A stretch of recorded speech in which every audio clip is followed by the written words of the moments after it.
For the late start, I got a little bit sidetracked. There we go, got replays, so hopefully we can find something. Oh yeah, double check, make sure the live stream's going on up.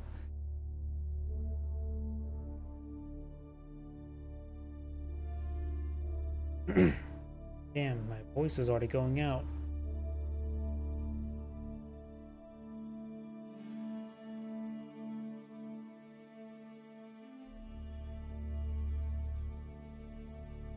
Yesterday's cap stream.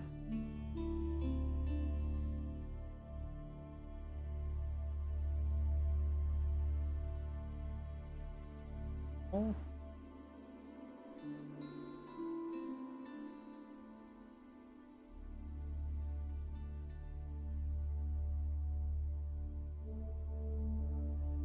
Looks like everything's good over there. Let me check my other computer.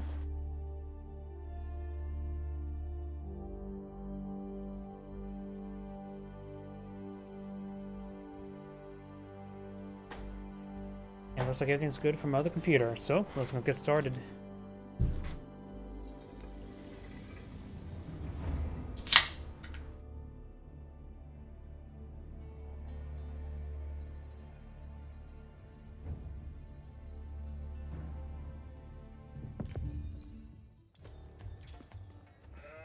Greetings everyone, and Great here for another H-Pyres 4 replay. Spawn bottom left side as the orange Ottomans of L. Louis MT. Spawn top right side as the green Order of the Dragon. We have Scarlet Devil. When it comes to map generation, of course Ottoman does not have advanced berries, same with the Order of the Dragon. And the Ottoman does have his gold in both deer deposits up here. Deer right next to the trade depot. How else they are supposed to trade away their antlers for some gold? They gotta raid their farms somehow. Gotta make a living. Gold down back here. His natural close deer deposits here. Down south is... Oh, what the? I forgot that Order of the Dragon can go for an early boar. In Age of Empire 2, so you have to herd or aggravate the boar to collect it up, but in Age of Empires 4, you can just send your Order of the Dragon villagers to stab it repeatedly with their knives. So we got an incredibly early boar next to some deer, so he has a lot of food in this region. Probably a good idea to go for an outpost if possible. Not sure what he will age up with. I have no idea. I want to say he's going to go for the Memoir Palace, because I don't think the Aachen Chapel is going to be super useful off the beaten path. I have no idea. And we got the Aachen Chapel there, and it's also not going to provide good coverage for farms. It will provide good coverage for wood. In fact, you put it there not next to gold deposit. Honestly, this would have been a great spot there to roof the gold and the wood, but you go right there. We got the Sultani trade network being pulled on the field, which is probably meant for just the 3 traders it comes along with.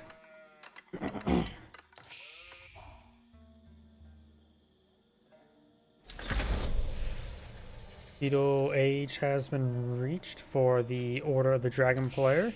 Wood has been collected. Now let's see, is he going to go for some early horse? I have no idea. There's all possibilities can go. Order of Dragons, you can even make even Gilded Spearmen useful assault technique because they're just weird. We of course have a military school going on up for the free production. No military school going on up.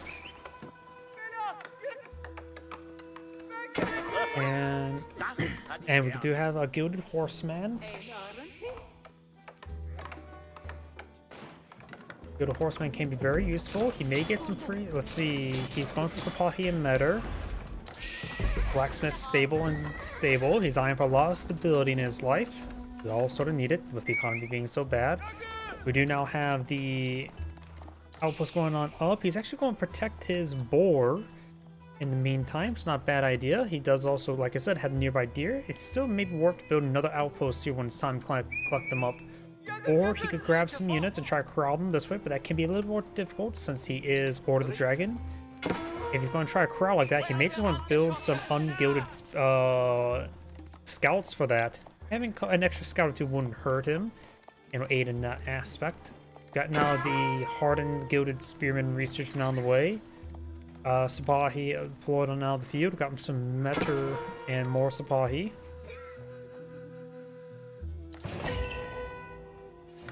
Vizier now available. Oh, I see the sheep there, so he's gone for Anatolian Hills, which also gives him +1 free mining.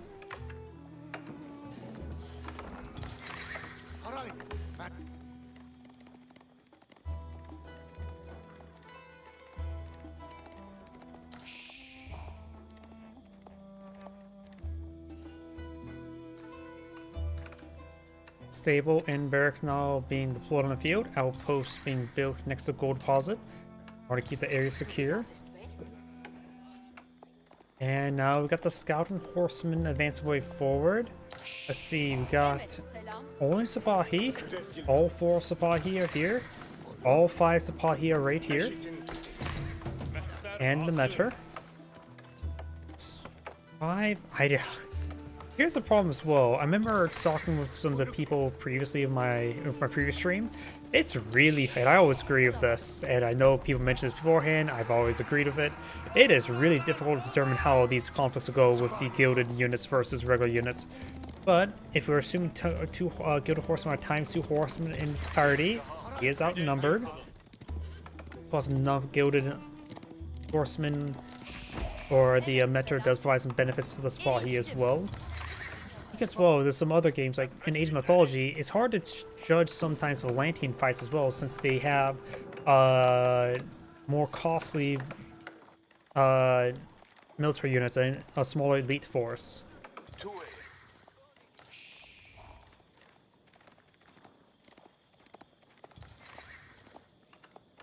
Middle now being built. He's ready to grind the deer up to a thin red paste. Looks like boar has been entirely consumed. I really don't know how quickly 5 gilded villagers from the start of the game can collect the boar, but apparently it takes that long. We've got 2 farms on the field next to Aachen Chapel. He's also collecting up the sheeple. Got a very tightly packed base for Orange, and his villagers here has, of course, easy way to escape, but there's not enough room for all of them now. And he will stab some of the forest puffers there. He's going to try to corral this one. I think it would have been better to do that with one of those spearmen than trying to use a horseman. But I suppose a horse, that was maybe a little bit too early to stab it. But horsemen can catch up to this formation quickly enough. We got right now 13 Sipahi. Here is 9 of them. So we've got mass Sipahi. Both gilded spearmen and gilded man-at-arms will both be effective in this situation, since one is a hard counter, one's just very beefy and generally wins in 1v1 at cost-effective rates. Like this compared to man-at-arms versus horsemen, assuming that's the same as well. Or Sipahi. Right now, Green does have a larger military force in the field. He does have 27 versus 20 military units on the field, or 20 versus 27 population. Values, however, very, very similar. Sipahi are relatively the more expensive side, costing 160. Excuse me. In comparison, the Gilded Spearmen are exactly the same cost as Sipahi. Though they do train faster and take 2 population.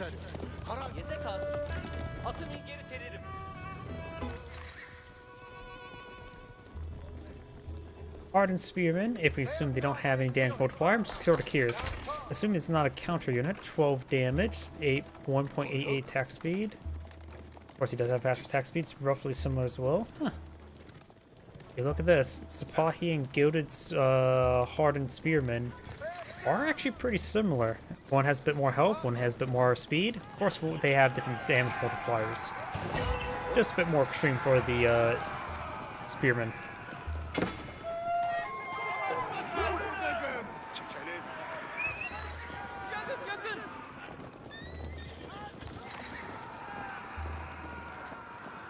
Gilded Horsemen push right forward. There are 7 here versus 18. The Sipahi will win in the fight between the Gilded Horsemen, I believe.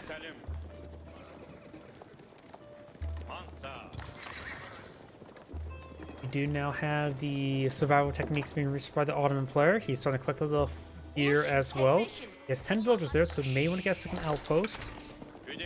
Though he does have quite a bit of field pressure with all the Sipahi. Green can't really go too far from home. There's some gates here. Keep those here in. Bolgraf Paul's not deployed on the field. Bolgraf Paulus does give you a 35% discount, 35 faster production, and 35% faster research on as a barracks. In other words, it can actually provide you, I think before the buff was 30%, now it's 35%. It could actually give you like effectively 3 to 4 relic income just based on discounts, assuming maximizing production from it. We're just taking a look at it once we get it gets built.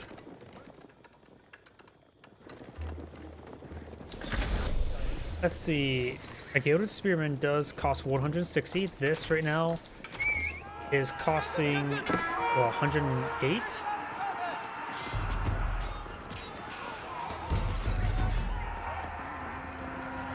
No, 104.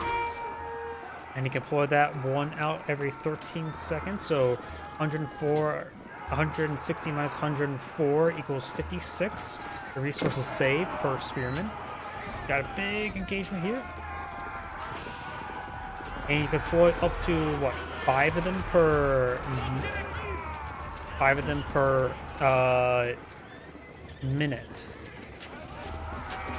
So 5 times 50 is 250 resources value saved. Sipahi falling back. Archers trying to pick up those Gilded Spearmen, doing some good job there. The Imams, free Imams do go down there, providing some AoE healing. Ottoman player is not aged on up, pretty close to aging on up. Right now, Orange does have a large military force in the field. He's to make sure he focuses on those Gilded Spearmen. Of course, the Gilded Man-at-Arms, he has no real good counter to them at the moment. It may be a good idea to utilize Fortitude at the moment, maybe not. Horsemen trying to engage those archers, gain some decent damage onto them. Gilded Man-at-Arms, they are stubborn, so they don't have the Golden Cuirass to make them even more stubborn. Looks like the Gilded Horsemen do go down. Gilded Man-at-Arms push forward.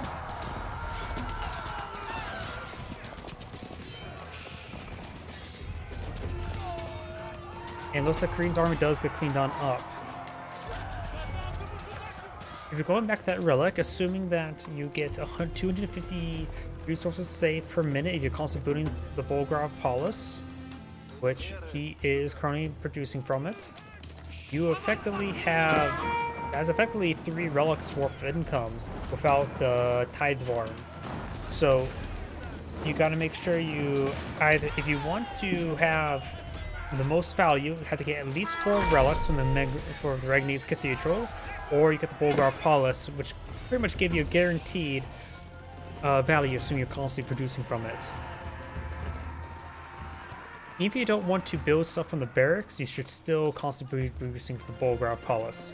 You had to have a macro to set that as a specific hotkey, and constantly produce at that hotkey. It's probably a hotkey just to hold the Bolgraf Paulus by itself. Of course, we do have a Gilded Knight in the field, which is, of course, a really expensive unit. Try and get a charge there. Metter is a little bit wounded. Now even more wounded. Metter took some mass damage there. He's trying to save the Metter. He is moving at horseman speed, and with the charges have subsided, he's able to skip on out of there. Order Dragon player does have 2 prelates on the field, while the Ottoman player does not have any imams. So no possible relic pickups just yet.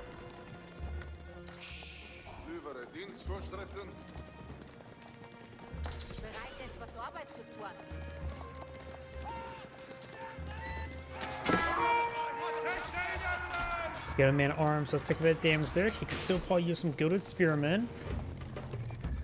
Mixing some Gilded Spearmen and Gilded Man-at-Arms could be quite nice, so the Ottoman player has to force to mix in archers and crossbowmen.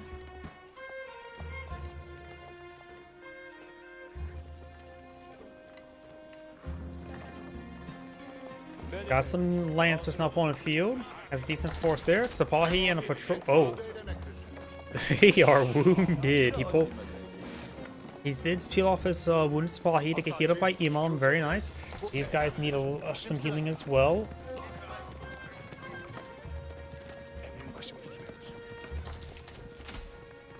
Here have been abandoned. Down south with the Prelate. Green's picked up Prelux at claim 1. Orange has not brought out Imam just yet. Oh, it's not a free one. Prelate needs to get not that direction. I wonder if he's early preemptive Wolo there. I think he actually ran down that way to avoid the man-at-arms, not necessarily to engage the Prelate. Now the Prelate needs to get towards the man-at-arms. A bunch of man with arms. And the Prelate quickly goes down there.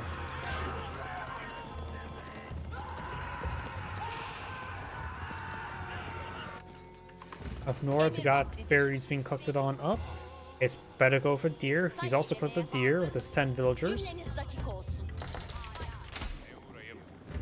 And we got some of these knights here being pursued by some lancers and Sipahi.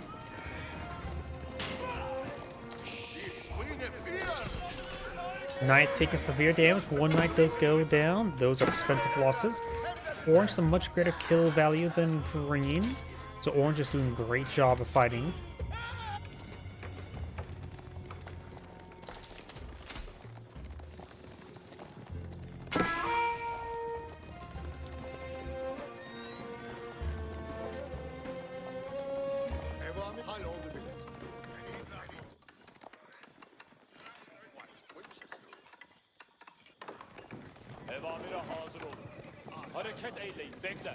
Bit of wounded units there.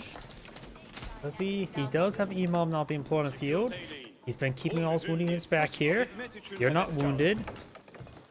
He must be one of those guys who are catatonic.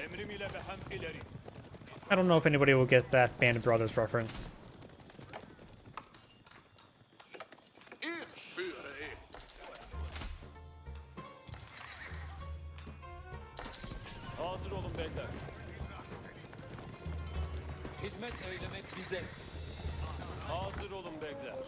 Sipahi and a couple Lancers pushed by forward. Do have a Gilded Horseman here. Gilded Horseman is still not veteran. Of course, we got the regular men-at-arms here and the regular knights. Gilded Horseman does skip on out there. Sipahi do move slower than a horseman. Also, Swabia now being built. That will be a good way to help fabricate some more villagers.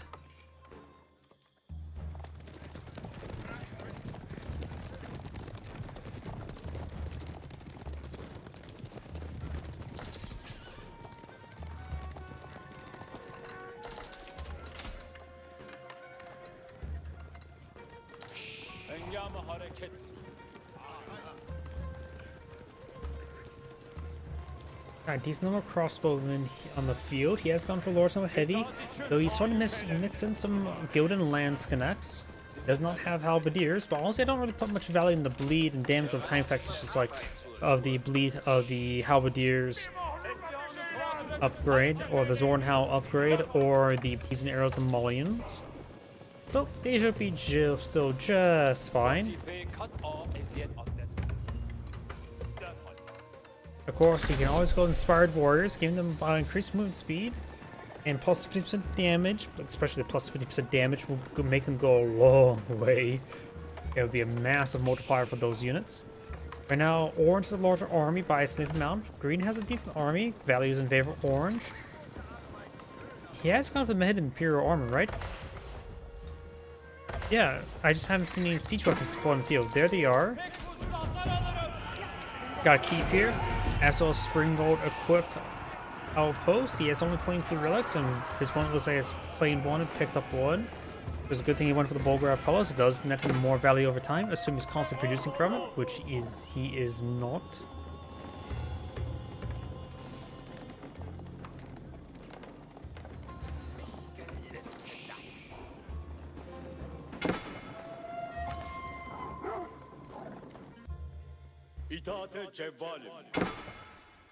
Ateş ederler. Hem de bize. Ah, that's a nice Triforce by the ground. He assumed that his opponent's villagers are collecting wood there. But he is not, but I actually do like the attempt. Because you never see this.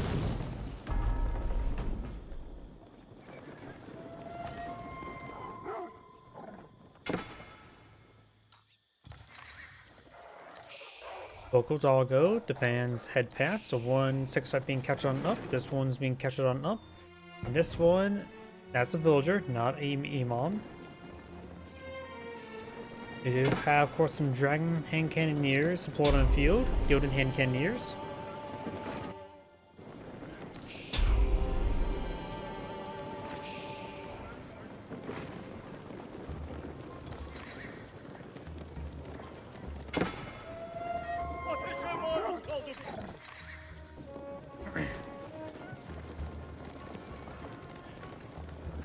Orange not straightforward. He has a much larger army.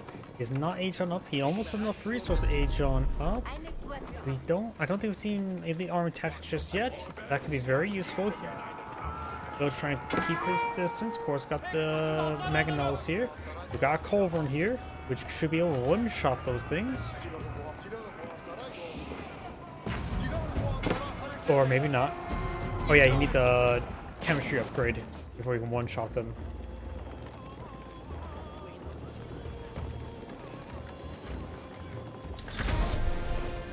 Take side victory now enabled for Orange.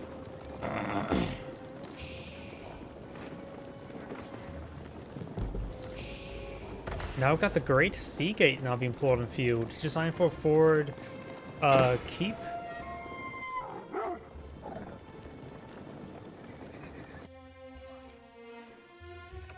Of course, with the age up complete, he can get out his own elite research. Elite armor tactics on the way for green. He is not going for elite knights nor even veteran horsemen. He's just focused on infantry composition. He's going for more lance connects. He does nope. He does cancel that. He does not have elite lance connects just yet, or at all.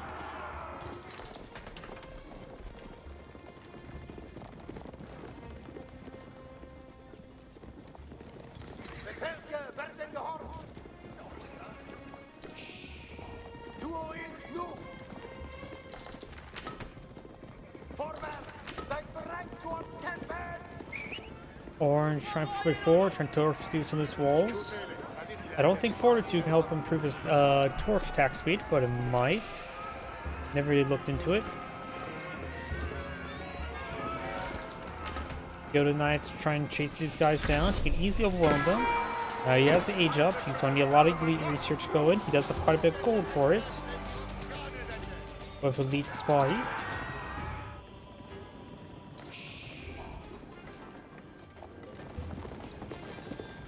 Nice to go down. And we got the Great Bombard emplacement on this thing here as well. It does already come with one free. Was that buff hunter? I don't remember it come to one for free. But then again, you rarely ever see the Great Sea Gate. Most people just go to Istanbul Observatory.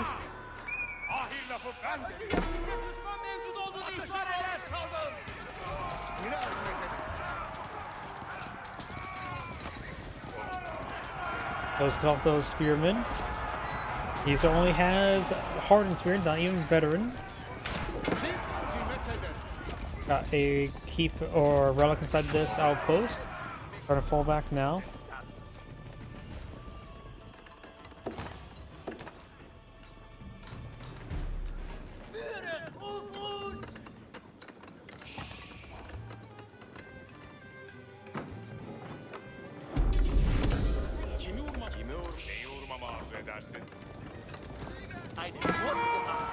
And Cannoneers, among other units, engaged in the Sipahi. They do escape out of there. He sees a delicious number of villagers there. Trying to get those villagers. He does have textiles, so they have nearly 100 health. The villagers trying to fall back into his infantry is very good.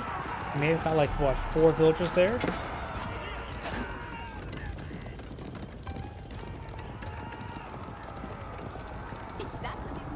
Overall, didn't take too many losses. A lot of guys wounded though. Pulling back to Emo Armor 3 could help them get them healed up. Nice retreat forward, or Lance retreat forward. We've seen Sipahi here to support. Sipahi trying to retreat forward to hit those Dragon Cannoneers. Yes, these number of Janissaries and Crossbowmen here. He actually has the Elite Crossbowman upgrade. And Green backs the game pretty early there. This ad grade saying, thank you for watching, and on to the next replay.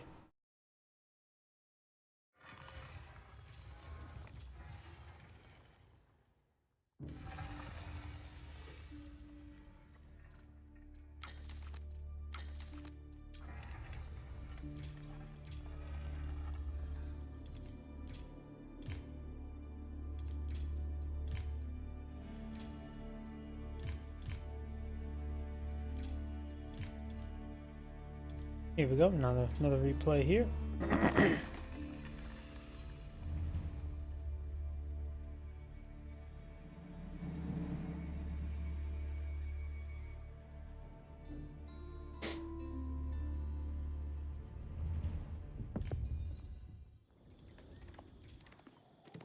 Greetings everyone, and great here for another Age of Empires 4 replay. Spawn on the top left side as the Red Mongols with L, Louis, MT. Spawn bottom right side as the Blue Chinese. We have Scarlet, Devil. Let's see, now this side has advanced berries. Who's of course collecting up those sheep now, going for a village. Mongol player is collecting a little bit of wood. Ovo right there. Is he going to go for early pasture? Or he's going to go for a barracks. We do have a barracks, so likely a spearman rush.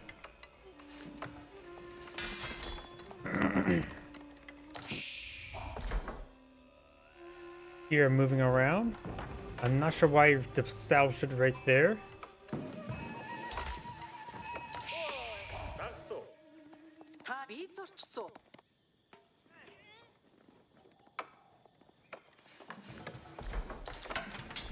I've got some spearmen deployed in the field.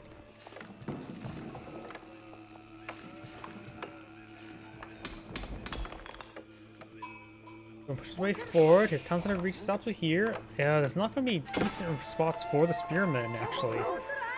He could try throwing torches in that mill, but overall he's gonna just rely on taxes. I have a feeling. He has barracks in the field, going for some spearmen. He's supervising the production of the spearmen.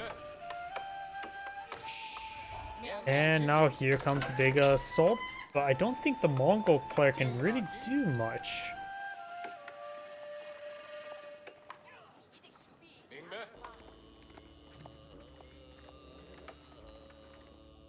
He could try establishing outposts over here to deny a gold deposit, but it looks like it's just not going all too well. He is continuing building more spearmen.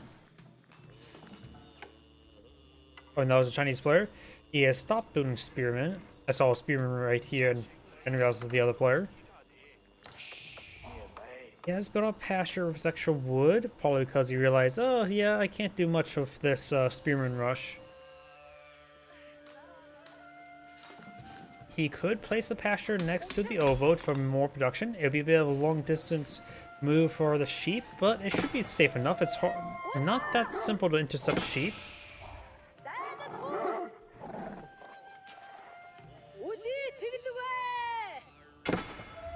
Now, do you have deer stones being pulled on the field? This will give him access to the Khan's hunters as well as Yam.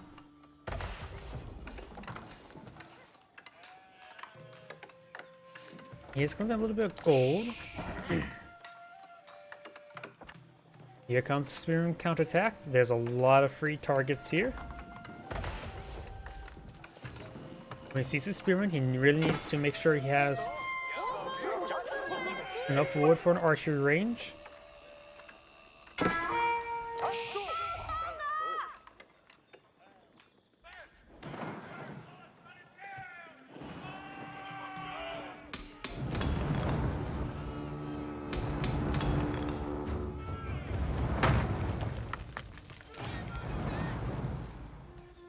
Ovo slowly being torched on down.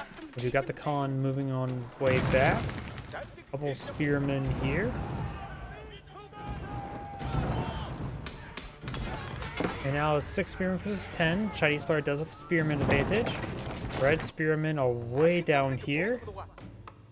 And blue has a handful of spearmen there. Spearman charge way forward. Trying to get some damage, but looks like still overall taking a lot more damage. There's H-on up, another ×2 spearman. There's a hardened spearman research. Hero Academy now being built. He's trying to repair up the OVO.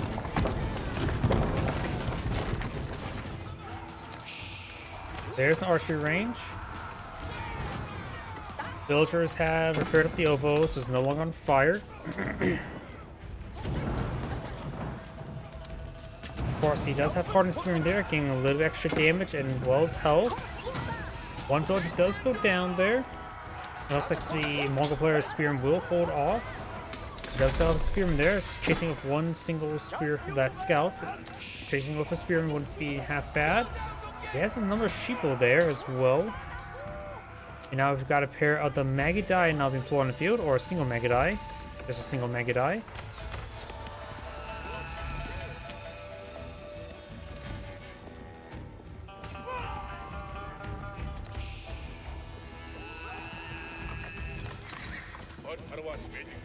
I was going to push forward with a single Magidai in the con. Let's see, there's some exposed villagers near the wood deposit.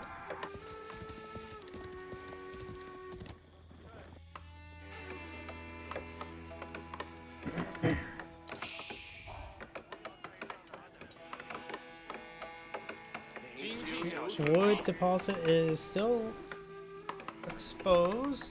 We are seeing some Chinese archers now being pulled on the field. Without a Khan's Hunter, the Magidai has really bad range, but still has some decent damage. Khan's pretty forward. Now we've got some decent damage there. It does take some tank in near fire. The town center still provides some good coverage in this region. And the stone deposit is exactly what he needs to hit, but of course, he doesn't have vision of that region, so he doesn't know that's a good spot to hit. There's decent number of spearmen here, so maybe going for a blacksmith in order to get out siege engineers wouldn't be half bad. He is going for a market. If the wood placement here, it's going to be a bit difficult to get. If he puts the market down here, which looks like he is, it's going to be a bit of a bad trade route path.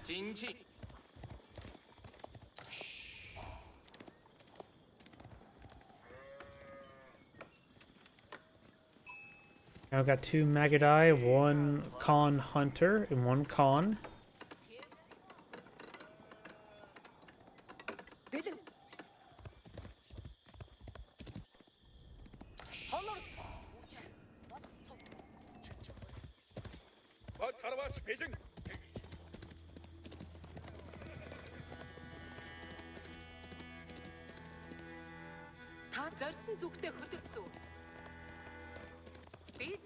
That's a decent harassment force. The extra range will go a long way for the Magidai. Spearman here, just patrolling on top of that deer deposit. Got a secondary town center here. He has not advanced to Song Dynasty, so does not have access to faster villager production. Just ×2 villager production. Villager pushed way forward. He will spot that villager.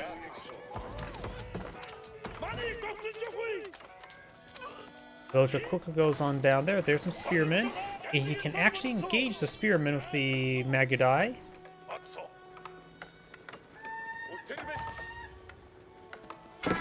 He does have spot vision of the force of those villagers thanks to the spot hunting falcon. And taking some good hits there.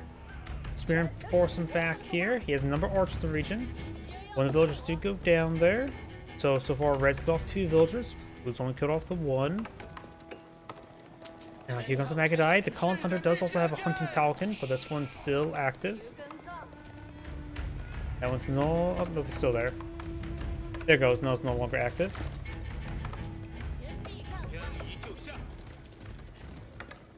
I think I still see the red dot there. I don't know if it is or isn't active. I think I'm just going crazy. Oh, the red dot's fully gone now. Bardic and the Sun not being put on the field. That'd be a good defensive placement. Nope, Bardic and the Sun's going right there. That's be a good defensive placement.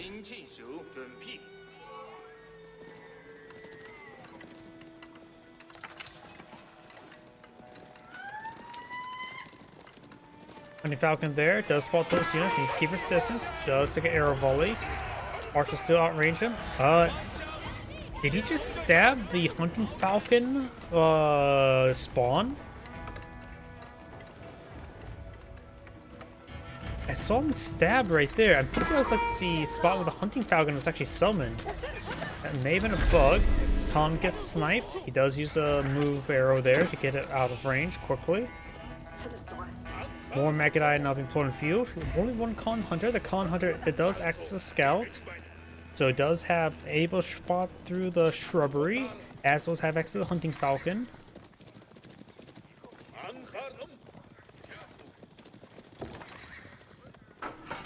Oops.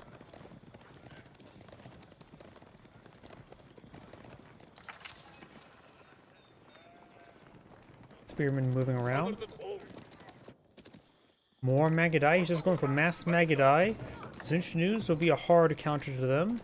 Obviously, Archer's also a hard counter to Magadai. But does find opportunity to gauge. Without the con, though, he does have to move an arrow. Yeah, he's getting good amount of kills on those villagers. He found a really good opportunity. Does take out the scout there. Nice thing about the Magadai, though, is since they fire on the move, you don't have to worry about mainly targeting units. They will shoot anything within range. Get a good slice of villagers there. Luzo ahead in village production. He has 2.5 Qs versus his opponents, the Mongols, just 1. But he is starting to bring in a large number of traders. He has to activate with some spearmen here. I have always said it's a good idea to keep a handful of spearmen at the start and end location, because most common thing to raid raiders are the horsemen. And most time when people try to raid the trade, they go to the end locations.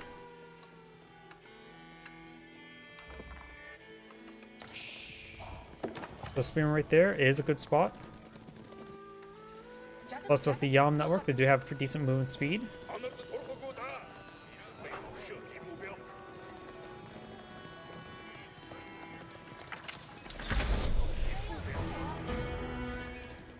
A new con has been redeployed. It may be a good idea to go for a second con Hunter, just get it back up going. He has +1 damage. The opponent does not have +1 damage, so he does have +1 armor as well, so Zunchnews do a lot less damage. Going from 4 damage down to 3 per bolt. Kurultai now on the way.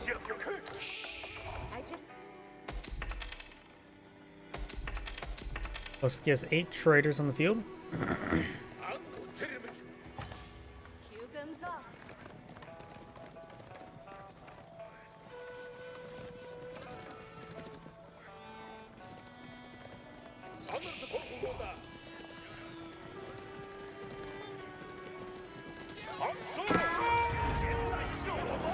Good damage there.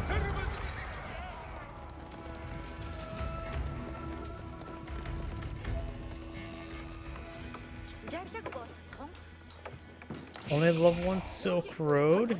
Got a couple Magadai back here. We got another Kurultai now complete.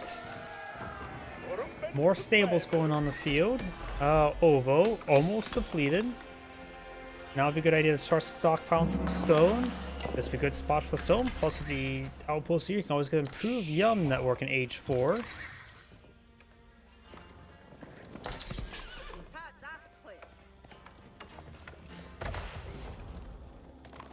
Going some Keshiks, veteran Keshik and veteran Magadai research.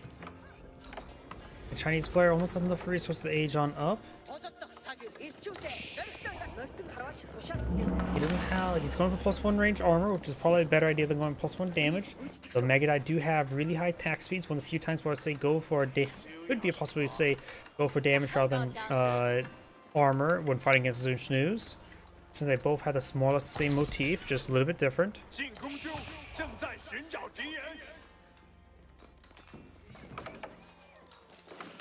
Of course, now his Magadai do have a slightly better range as well.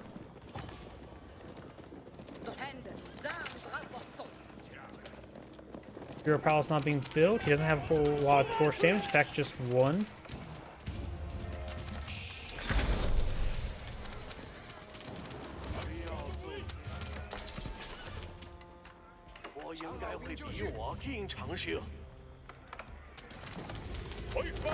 Prototype now built or redeployed there, getting some excellent health and damage benefits. Villagers going the wrong side. Yeah, about to get required. I think they're trying to.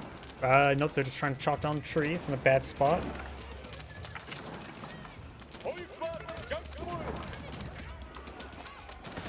Wall does go down there. He does have a decent force, but I think Red has enough Magadai here to just charge his way forward. He has a much higher quality army.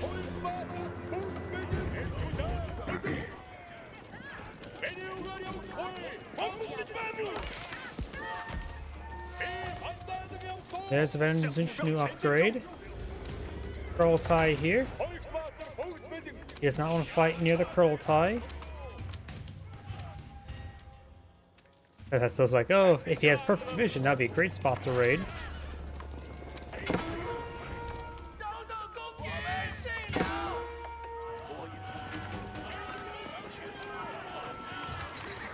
Trying to push his way forward. The Khan's Hunter going a little bit too far forward. Khan's Hunter's in the front. That's not good. Does use the arrow there, but it has already subsided now. It wasn't improved. Khan's Hunter appears to have gone down. Keshik's push way forward. All the spearmen, a handful of spearmen are remaining. Does have more spearmen push way forward. There's a couple of crossbowmen also deployed on in as well. Red's not falling back. It looks like the red overall is slightly heading destroyed value. Veteran spearman research on the way for this Chinese player.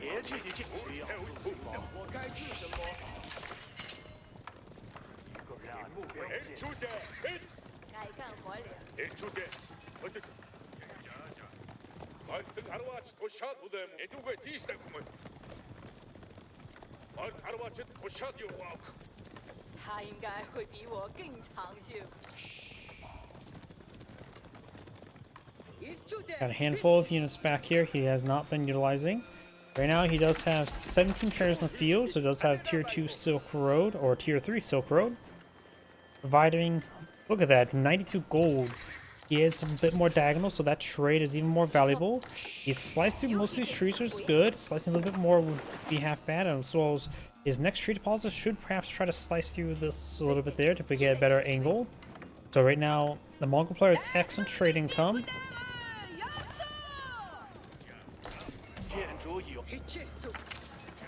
Chinese player does have more villagers at the moment, so their economies are probably very similar.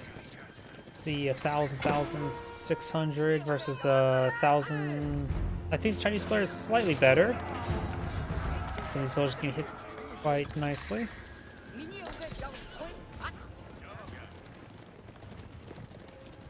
Now I got Steppe Lancer research.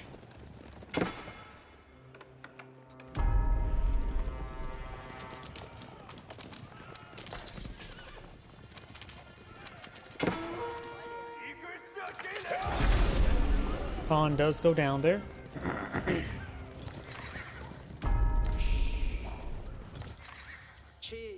And you got some shamans on the field. Shamans, depending on your pronunciation.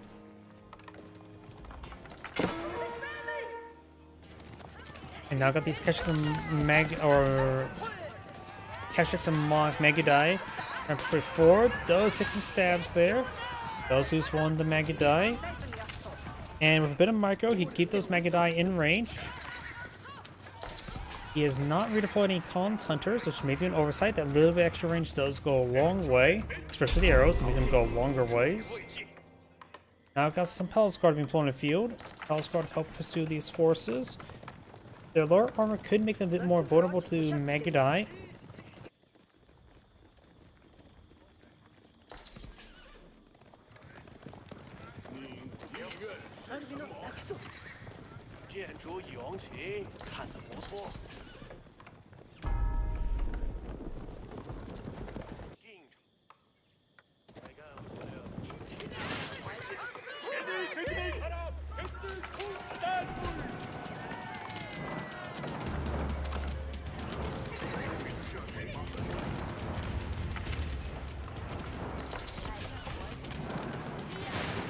Wall segment does go down there.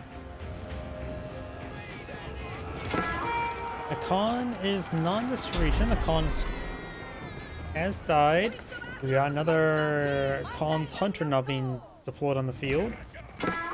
If the Khan's on the field, he of course can not only the increased attack speed arrow, or the increased defense, the increased armor arrow, which is definitely a very good arrow. Does find some of these villagers there. Those vision range is not great. He has no scout or hunter or Khan in the region. I do think he should go for a couple spare Khans just to be, or Khan's hunters. That'd be a good idea.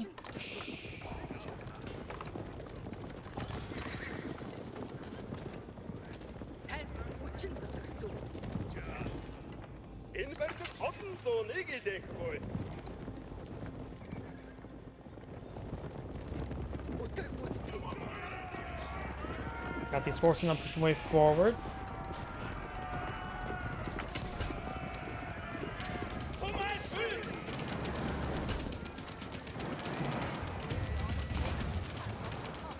Cognac Palace now being pulled in the field.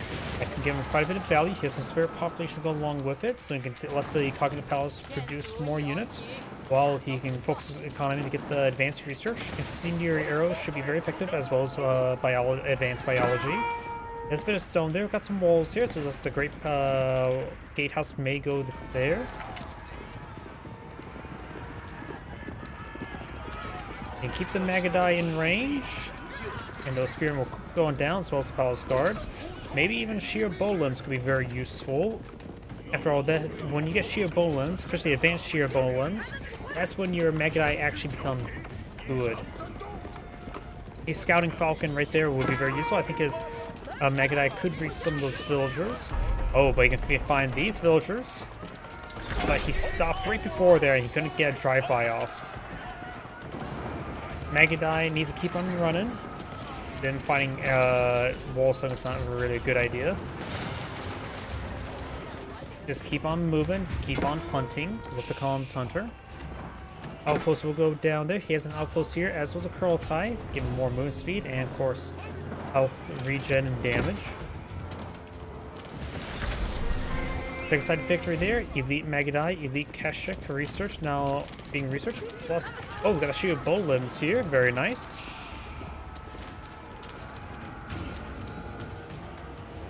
The Great Gatehouse now being built. Cognac Palace is first, providing... Not sure. Oh no, he's getting some Roost Knights from the Cognac Palace first.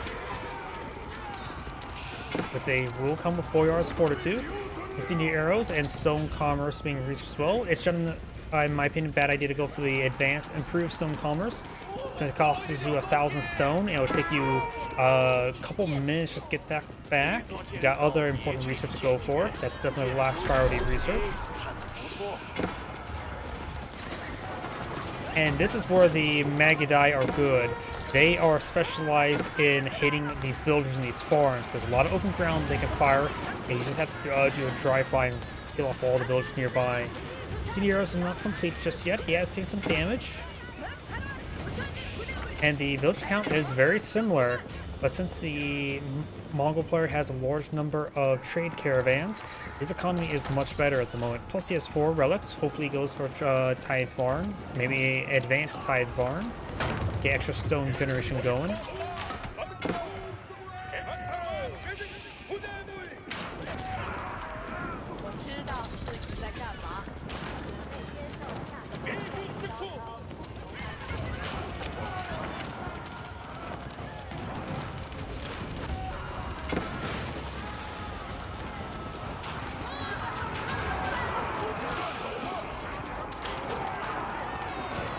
Spearmen push way forward. They are getting bled off by the Magadai. Very good.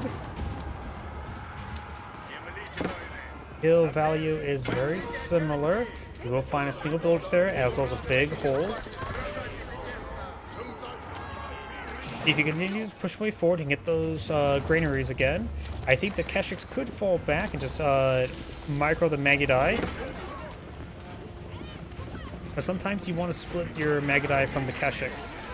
Speaking about Keshiks, they will find a whole bunch of men there, and the Roost Knights taking severe damage as well. The Roost Knights do also come with full axes, so they're a very, very nice knight you can get. In fact, the Roost Knights with the advanced biology may be the best knights you can get in the game. Of course, it's random spawn generation, because the next current random spawn, well, he got some warrior monk to go along with him, and he's now gonna get some Hui Pao, which is only 3 populations, so that's the key advantage of the Hui Pao. It's relatively good population efficiency for a trebuchet variant. Plus, the Mongols get traction trebuchets, which are a cheaper, inferior trebuchet.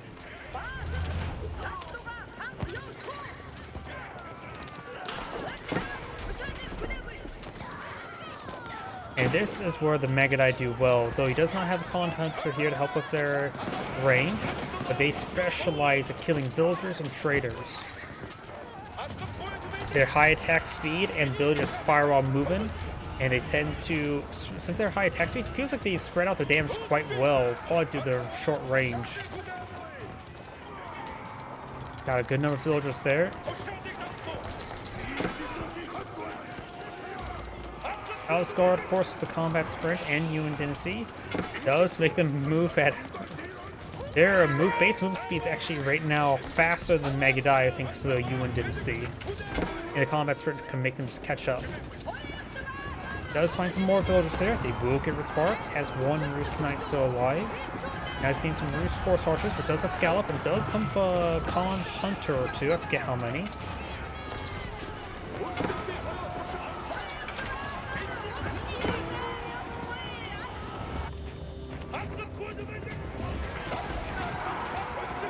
I heard an arrow of some sort has been utilized, probably attack speed arrow.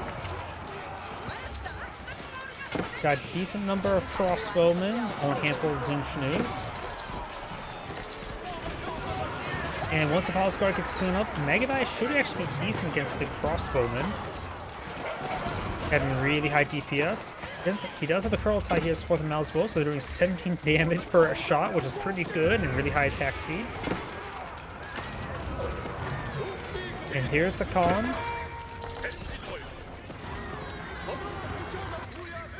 And so some units over here, they could actually, a handful of columns or Magadai could do quite well. And Blue does back the game. This is Angray saying, thank you for watching, and on to the next replay. Before I get started on the next replay, I do need to use the restroom. Please give me 1 moment.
My apologies, I'm back. Also got myself another drink.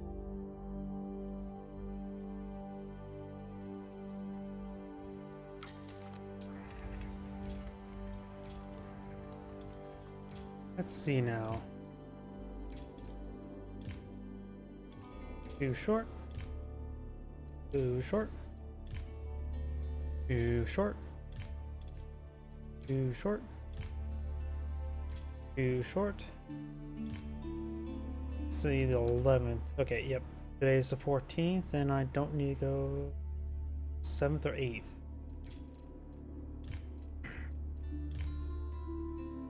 Too short. Too short. Oh, here we go.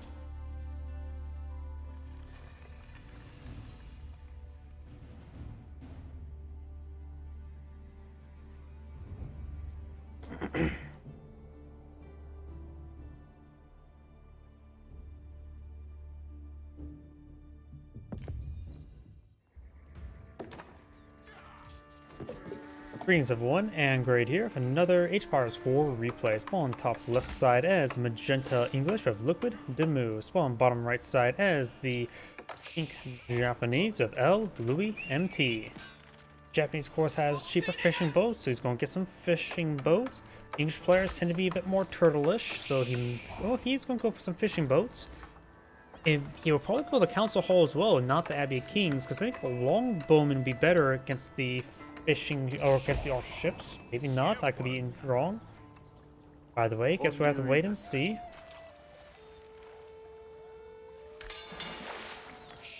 Fishing boats now on the way. Bring more and more wood. When it comes to map generation, we actually got a secondary cliff face here. Look at this. I never seen an extra cliff face like this on this map. A little mace in the middle. When it comes to, let's see, he has deer and boar on the same side of the map. Some sheeple down here for local doggo. Plenty of stone up here next to some berries. Japanese do have good berries, and there's some berries here and some berries here. English player will probably not touch the berries unless something goes very wrong or very right. He has some deer in between some trees and got some more deer on the high ground. As well as boar, so basically all of his food spawned leftwards along with the trade post. Some gold, both his gold deposits spawned forward, which may be a bit of an issue. Kota Township not being put on field. Shinobi are decent versus the early docks.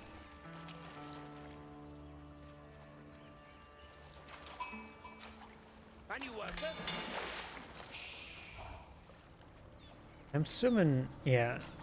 Just want to make sure I have pink selected. I always find it, personally, I think the fishing boats, yeah, cheaper makes like a good decent bonus, but I think they should take longer to pull out of the field to offset the cheaper costs, rather than just straight up better. Like, after all, if they have the same amount of health, they have the same, unless it's like reduced carrying capacity, something of that sort. Let's see, they go up to 25, nope. Looks like they dropped off 27. Maybe they have less carrying capacity. Looks like Magenta's going to abandon that dock. He wants to keep his fishing boat safe. He does not want to really fight it out. He has gone for Abbey of Kings, so you'll get a free king. Shinobi here, persuade forward. He will spot it. He will probably use sabotage there. Sabotage has been utilized, but he does already have another dock going on up over here. Fishing boats, looks like they're still fishing.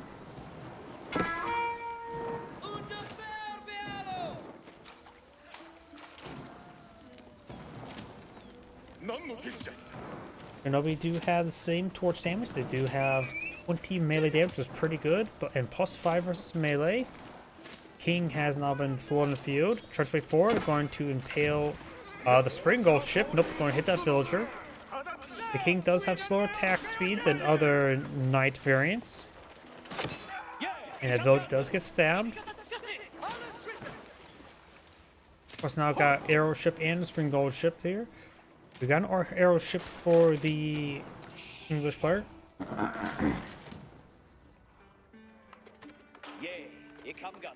The scout is severely wounded, but the King is providing some NHS benefits. Might want to make sure that scout's not actually getting attack orders so he can continue with the health regen. Got another Spring Gold ship employed in the field. Got a Spring Gold ship here. Dock is down. Shinobi trying to help torch down the walls. He does receive a decent amount of damage there from those ships. When it comes to unique naval technologies, he can get +1 range on the ships, though it is very expensive, at least in Age 2. I think it's like Age 3 research cost in Age 2. It's pretty much, yeah. But +1 range can help out quite a bit, especially in this situation when you're fighting over walls.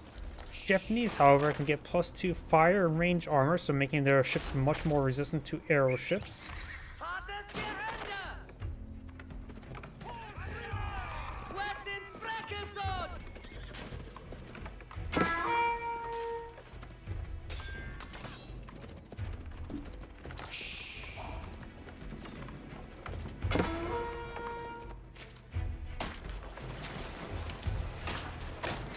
Damser. Of course, he does have the dock there for some passive healing. The wall second has taken some damage. The king is being engaged by these horsemen. Third horseman up on the field. You may get a single horseman with the king. He won't be able to run away. The horsemen do move faster. One horseman does go down. The scout could try running away. The king is dead. And the king's palace is now being built. Oh, we've got a massive, good number of ships before. He's also heating up a ship. Fire ship with one on the field. Got multiple Springald ships there. And here comes the fire ship, English fire ship. It is going to connect. Massive hits there. He does take out that Springald fire ship. Takes out another Springald ship there. English player does lose his Springald ship. No, that was the fire ship. One of his ships went down there. Although the English player stabilized the water, but he only has a single Springald ship on the field as military force. He's mostly lost all of his fishing ships as well. Takes out that archer ship.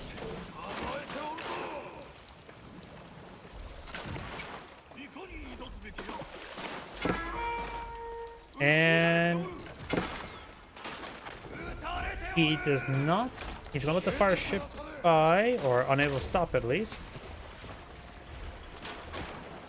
The fire ship's gonna be as an active landmine there. Fishing ship does go down.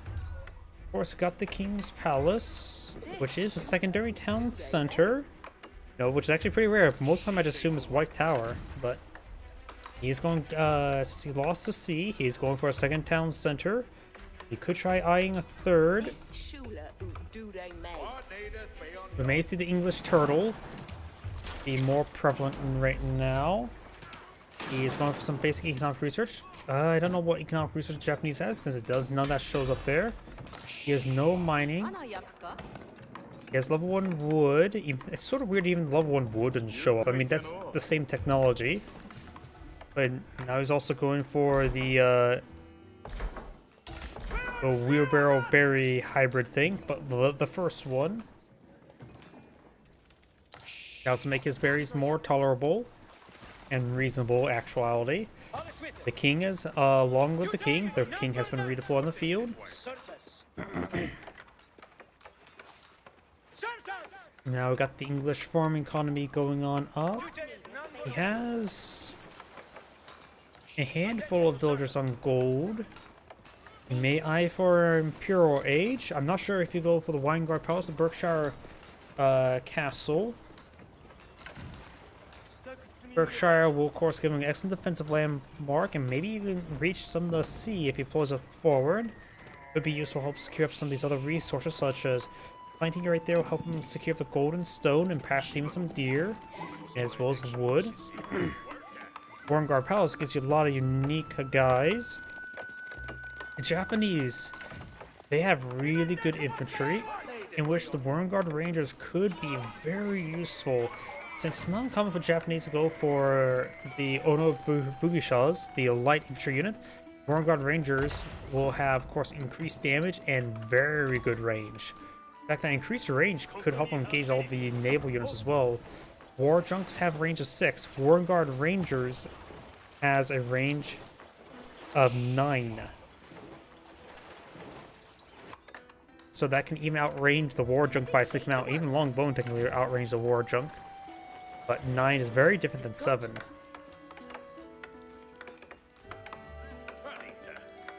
Loading gates on the way, of course, is get some free relics.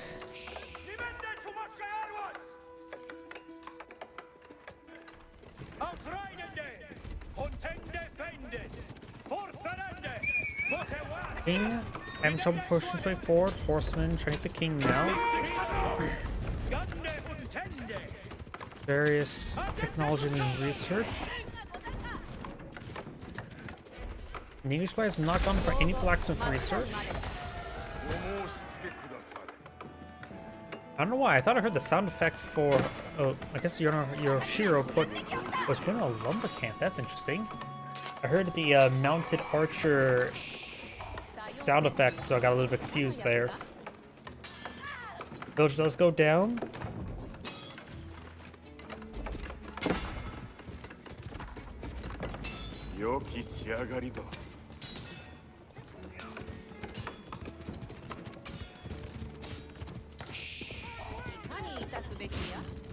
The king just causing so much issues. This is his only military unit on the field, and he's done some good work there.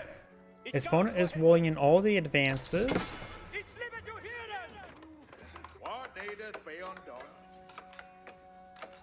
English player still a bit far away from aging on up, going for a large number of archer ranges. I don't know if he's going to go for crossbowman or longbowman. I just don't know. English player needs more villagers on gold.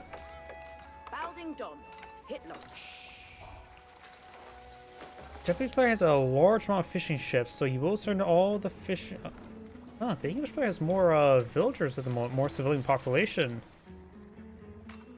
Thanks to the King's Palace. So the King's Palace is a very good call.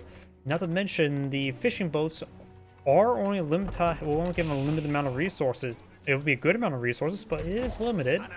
But once the game goes on, the English player will be in a better position. Now the Japanese player is going out his own secondary town center. He is still being more fishing boats. He at least got one more. Probably get the drift nets and then probably go for no more fishing boats.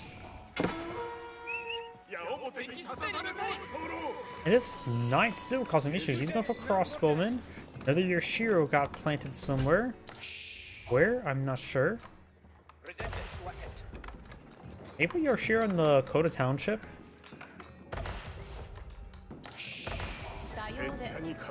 Oh, he's going for more lumber camps. This is interesting. The gold in the mine and forges have been nerfed, so no longer provide 75 gold. Now they provide, what, 50? But I'm pretty sure lumber camps will still provide 75, as well as farming houses.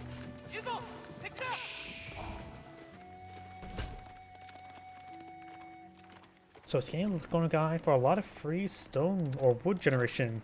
Gosh, it may be a good idea to go for Castle of the Crow on this map. This trading post can be quite secure rather than going for the Tengishima gunsmith. So it depends. Does he want free gunpowder units or free all resources?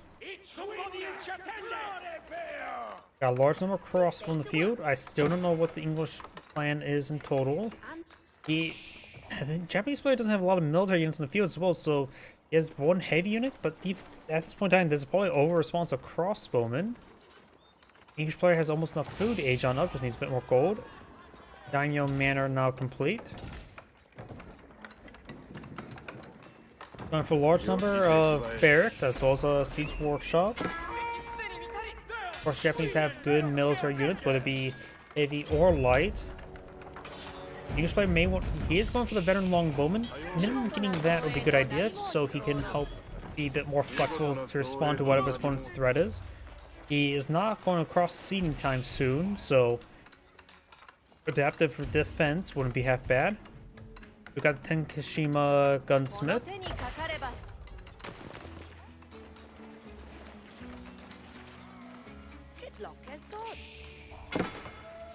Hardened Samurai research. We do have the Otachi research as well. So yeah, I'm still thinking Werngard Palace or the Werngard Rangers would be good. Plus, Werngard Raiders are not bad as well. It's basically a fast-producing stables. It's like 6 stables with that 6 stables merged into 1 with a bit of a discount. Columbia Garrison can eat its heart out.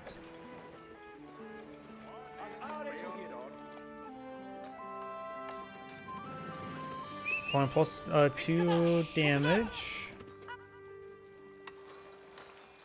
Monastery there to pick up the relics. Berkshire Palace is being built to provide some influence in the center of the map. Got a scout and mounted samurai there.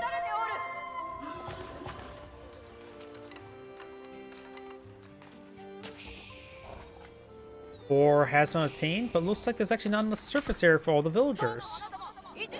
Whoops. It may be worth to just delete the farmhouse in order to reposition for more villager coverage. Maybe not. Scout down, not a big surprise. That's going for some of the Otsu. Otsu are like a weird hand cannon mortar variant, which apparently very effective versus deer. Slow attack speed, slight AoE, good range. Longbowns do have better range. They do have a good amount of range armor to them as well. But longbone do hit pretty hard, just for incendiary arrows. Enclosure research down the way. Berkshire Palace firing away.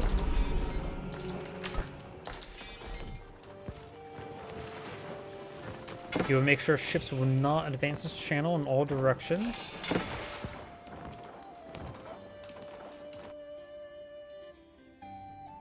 Has deployed some of these, the remainder of those villagers under the deer deposit. Very nice.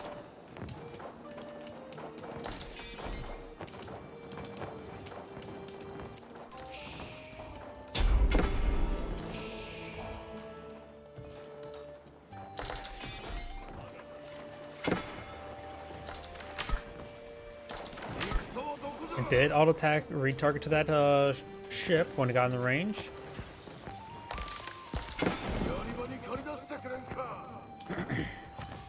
Yeah, I don't think he realized it got auto targeted to the range. A couple more arrows there.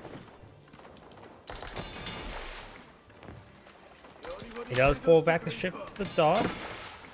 Not a dry dock, but it will do.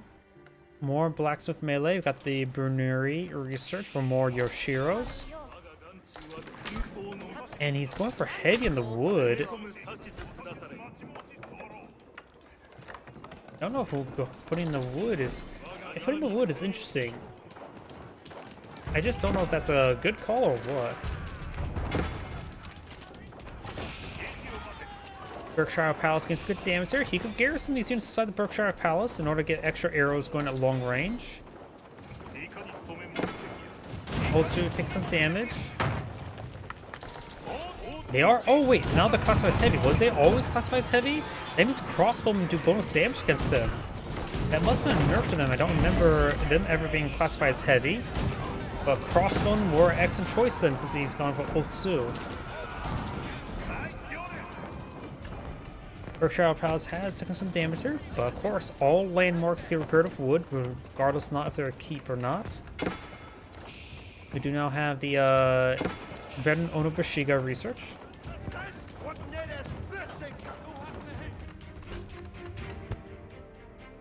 We got a proxy barracks here. Deploying small units out here could be quite nice. He also has an outpost for spotting. This is interesting. Hopefully he goes for Siege Workshop, because a couple of battering rams along the flank would help him out as well. Though he, or Siege Engineers I was trying to say. But he does have a villager still here for additional stuff. You go for a proxy castle? Is that even a thing? Can be a thing.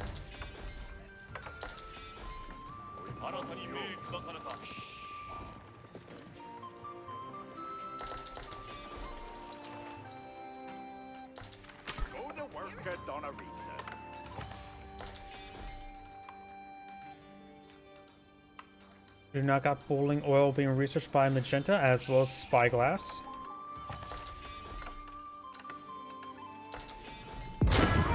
Bombard engaging the Palisade Gate. War Junk now under fire. Oh. Plus 4. I always forget how much damage these things do to ships because you rarely ever see a bombard hitting a ship, honestly. That was 500 damage there. I guess an unupgraded ship can't get one-shotted by a bombard. I never knew that. Horseman does take some damage there. It got a couple villagers.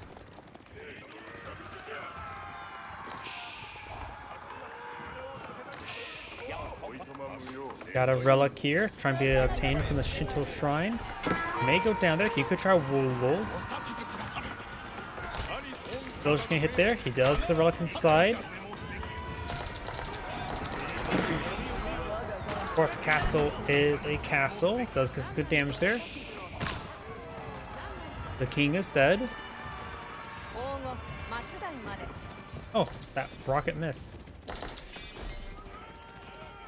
He awakes me Hestes. Whither surely leader? Down south, got fishing boats here. Got some longbones being researched. He sees the Onobushigas. The longbone will be the counter to them.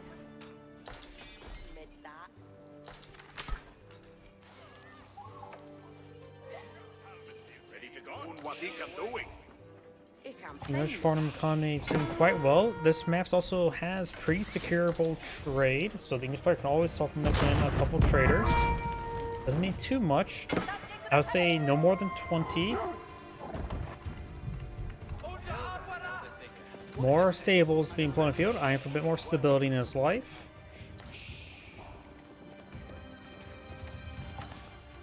Onobushigas not pushed before, they are now elite. No bannerman can inspire them.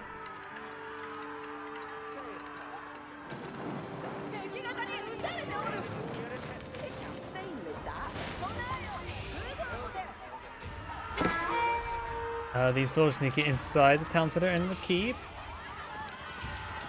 Some of these villagers get hit pretty hard. Some of them do go down. He does have a superior number of villagers though. Horsemen get ripped apart. Magentas now pushes his way forward. Doesn't really have... And these units are going to take some damage. The King's Palace can get some shots on in. They had more units.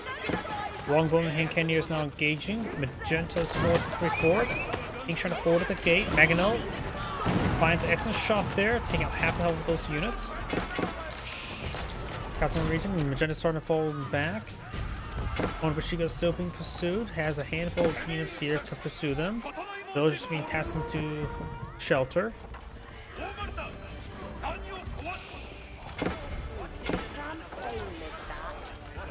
Berkshire Castle getting some damage there.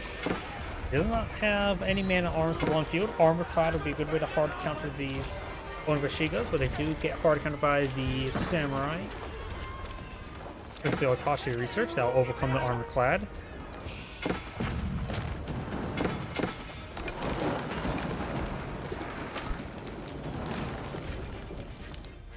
The English player has a large amount of gold stockpiled up.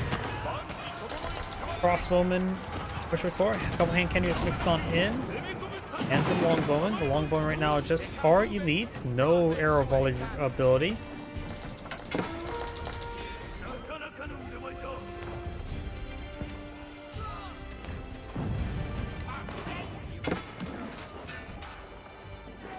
Those fall back there. The king's providing some excellent health benefits to these forces.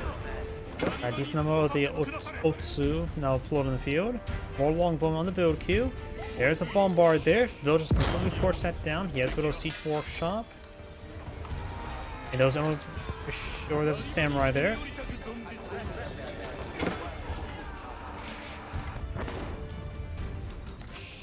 Keep taking some damage there.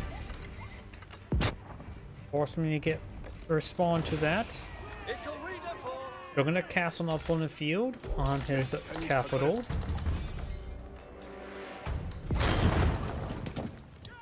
King charges way forward of a horseman. King is not fully healed on up. Osaka gold has been claimed. He's trying to steal a bit of this gold here. There's also this untouched gold deposit.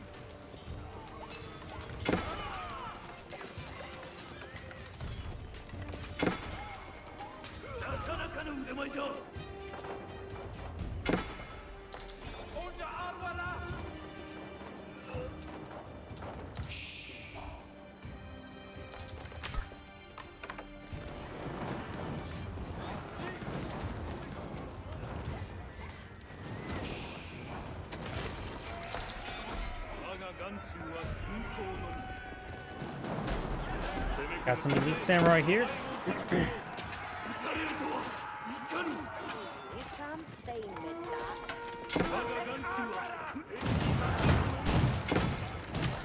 Crossbow and push way forward. Mangonel gets an extra shot there.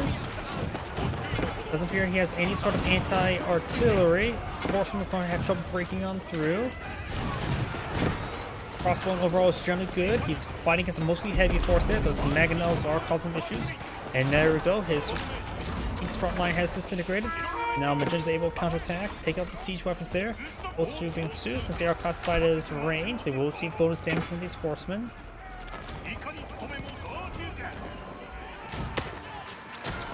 Are they taking bonus damage there? Yeah, it looks like it.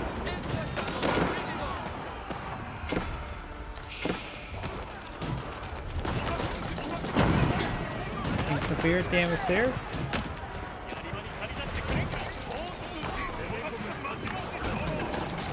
Takes out that weapon or Mangonel there.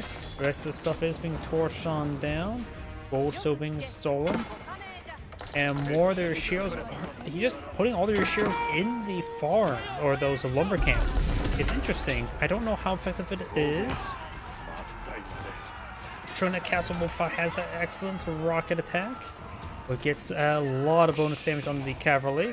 He also has a decent number of spearmen here. You could eye for more of the Daimyo Manors pull them out to get an extra defensive arrow.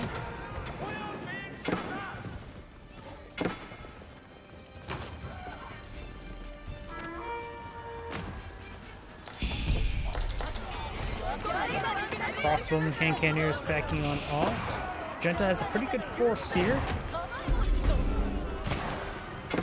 He destroyed a landmark.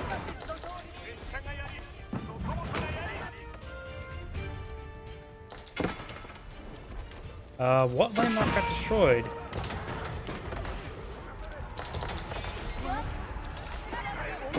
What landmark got destroyed? I see no landmarks destroyed. Am I crazy? Or did I read a landmark has been destroyed?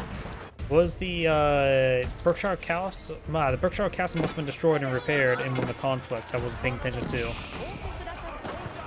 Because I don't see a moat. I see a little bit of rubble there. Horsemen trying to hit some of these Japanese villagers.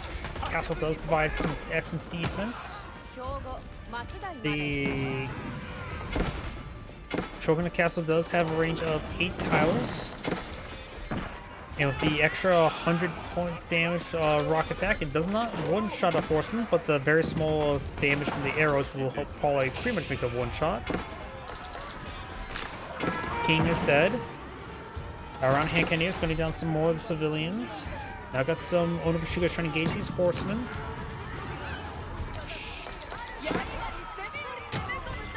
Horsemen trying to raid more villagers. There's a bannerman there. Bannerman took some damage. Does not go down, however. The villagers go down, however. Mitchell still has his force here. He does have access to siege engineers, so he could try pulling out a battering ram, but he does eat a Mangonel shot instead. Magenta now push forward with another round of horsemen.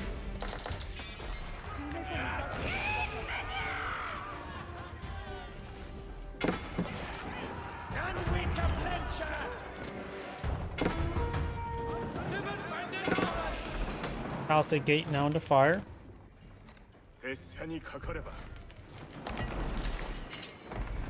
Throwing tiny small amounts of stone walls there to close that breach. In fact, that will be a full wall of that direction because there's no passable terrain here. There may be passable terrain here. He quickly pulls out wall segment there. There was passable terrain there. Did he? Oh, he canceled that, so his forces can push forward. And there is enough room there for a gate.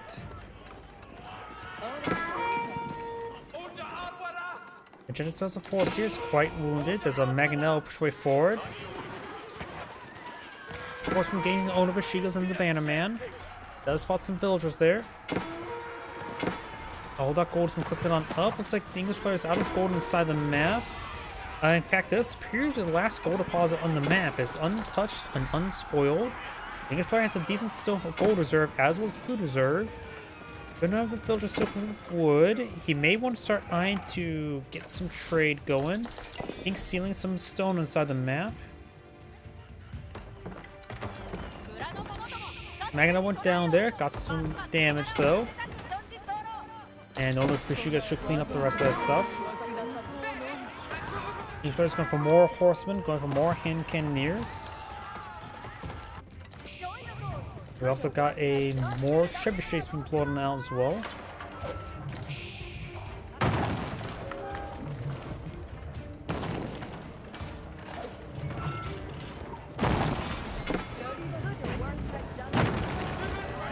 Cannon placement here as well.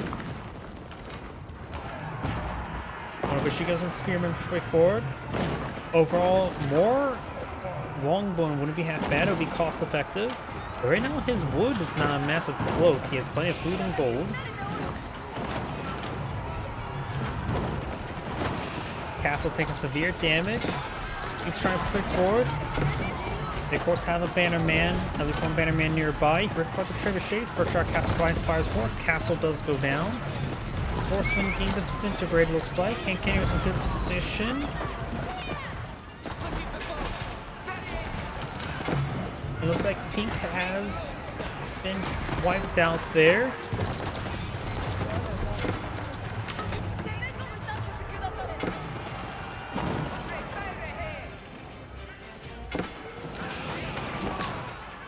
I think the king is dead once again.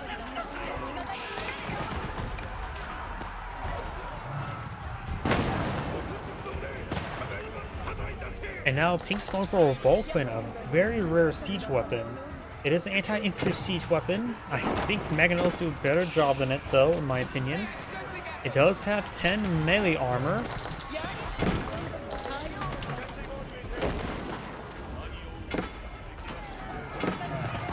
It does have plus 10 range armor as well, the research as well as more health. Everybody takes some hits there. And he has to take out the spring gold. And now the Vulcans bursting way forward.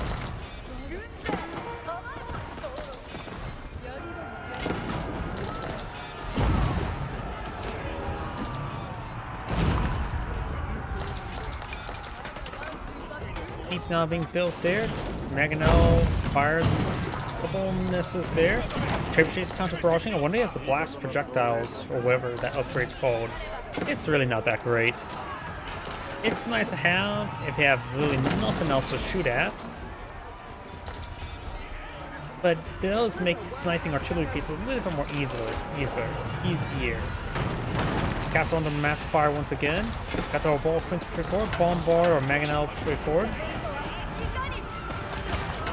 I suppose no one needs to set up and deploy effect makes these guys a lot more useful.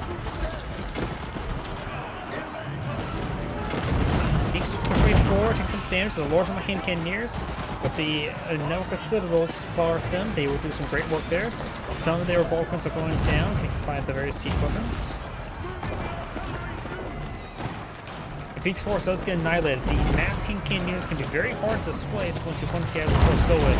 And trebuchets did manage to counter barrage there. That blast projectiles actually being used for anti-siege weapon.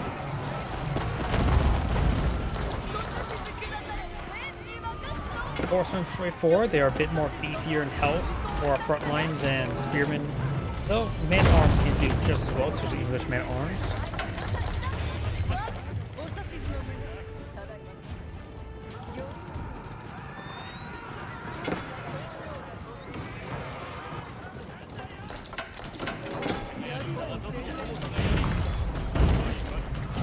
Siege Workshop now under fire. Massive damage.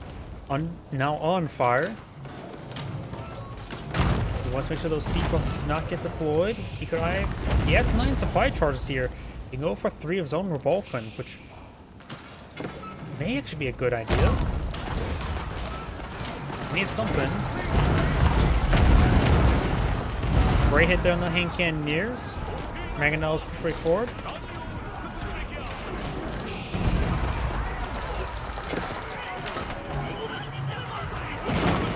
And Mangonel does a good amount of damage there. He just has a large number of trebuchets.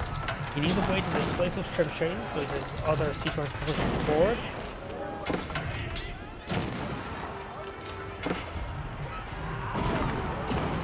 Springgold's being sniped there. Very nice. I'm curious. I'm going to click on one of the siege workshops. Yeah, he has got the blast projectiles. He also has geometry, which should be actually a decent combination.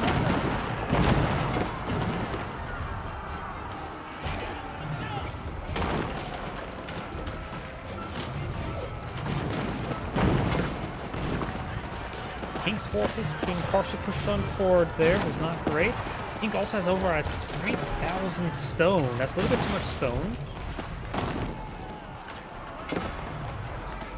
And wait, Pink managed to get all 6 relics? How? That's quite significant.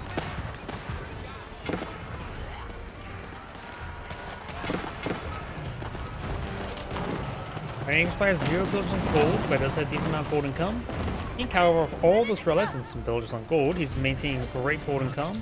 Of course, all their shields and wood, providing a decent amount of wood generation, as well as a good number of villagers on wood itself. Pink's just slowly being gutted forward. He's going for a lower quality spam. He needs to perhaps lose some villagers so he can get a large military force field, because right now, the opponent's quality is very high due to all these hand cannoneers, as well as trebuchets. His quality's army is tripled.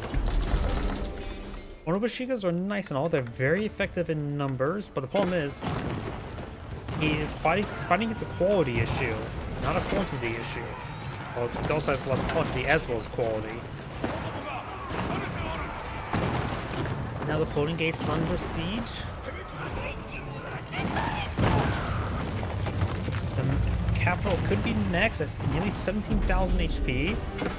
Also wisdom level HP. Now let's go to township. That's landmark number 1. This is landmark number 2, 3, and 4. These are the last 2 remaining landmarks. Both of these go down, he loses the game. I think he just deleted 30 of his villagers. He has no production queued up, so he's going to have trouble remaxing. He's trying to get some more siege runs. He's trying to go to Tanishima Gunsmith. It says 0 supply charges. I don't know if he spammed out it before he lost it. He has 10 hand cannoneers.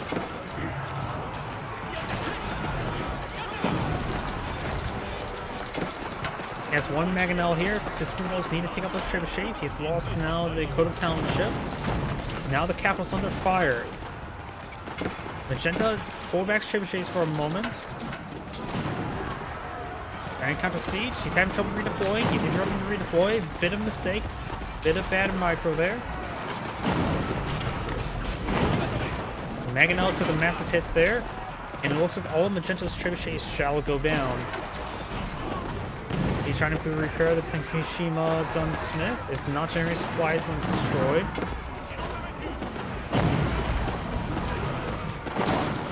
Of course, got a decent amount of outposts here. None of them upgrades meant from network citadels. There's more citadels here, so Commander Shepard would be very happy.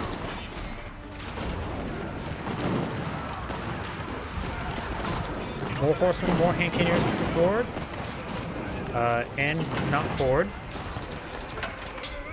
Pink's having trouble remaxing. He has these amount of resources, at least for food and wood. Not a lot of gold at the moment.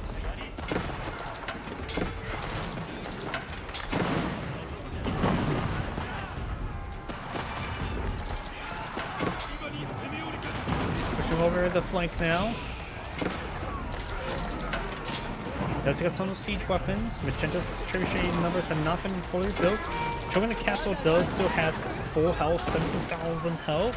But even those trebuchets will take a long time to get through them all. Pink has held, but he still has horsemen charge his way forward. He has another Shogun Castle here, so he's excellent defense. He has over 4,000 stone. You could try to play out more town centers to get out more Shogun castles to get out more bannermans.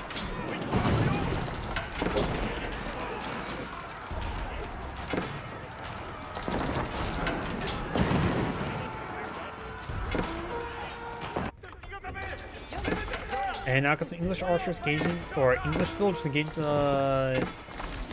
Japanese villagers. Got a castle trying to go on up here.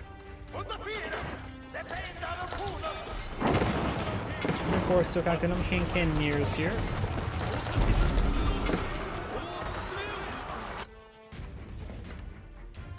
And I think the castle got cancelled. Villagers will go down. And now Pink's out of wood as well as gold. Has some food to work with. Batarams push way forward to break through all these towers. Not a bad idea. can be easily countered with a handful of horsemen. The king has been redeployed. Long live the king. Batarams push way forward some more. Pink's counterattacking with this force.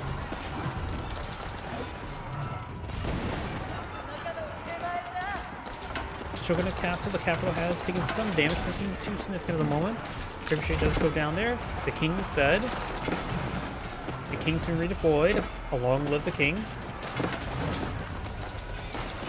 Got a decent number of longs on the field for a bit of a cheap counter. He's also ran out of gold. He is not rebuilding traders, but if his opponents keep on going for mass spearmen and onobushigas, going for just mass longbow is probably adequate enough. And whatever gold he gets, he can put in more premium units, such as hand cannoneers. He is not. I don't even think he's even research armored clad yet. Is he research armored clad? Is there even barracks on the field I can click on to look at that? I don't think he's even built a barracks on the field, has he?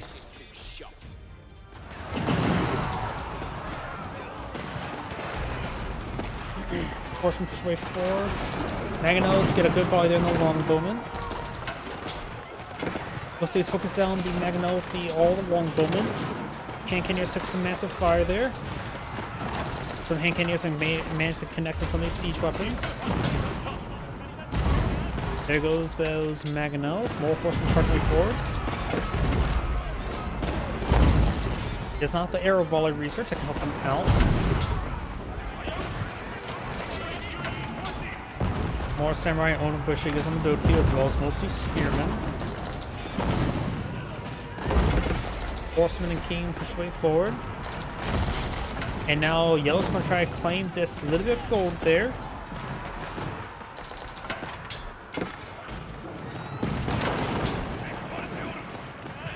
Mining camp, however, is getting under fire. Plus, I think there's enough villagers here to actually pick up the gold in one trip. It's 8 villagers. Each one has 15, so actually, nope, not enough.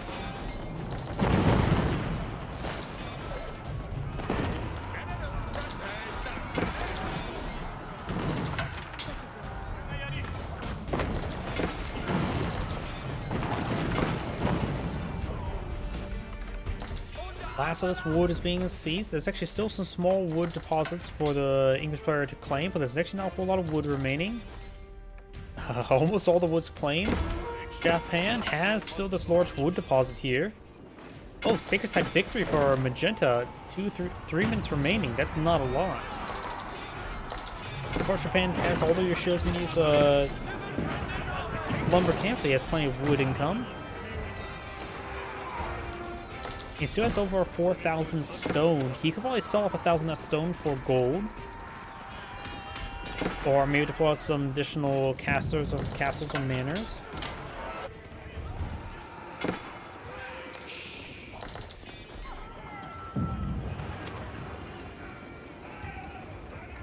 Igsmal making a counterattack. English player is a pop cap. Of course, some of his horsemen are here, giving them the opponent to run around. Right there on the Mangonel's got mass Mangonel.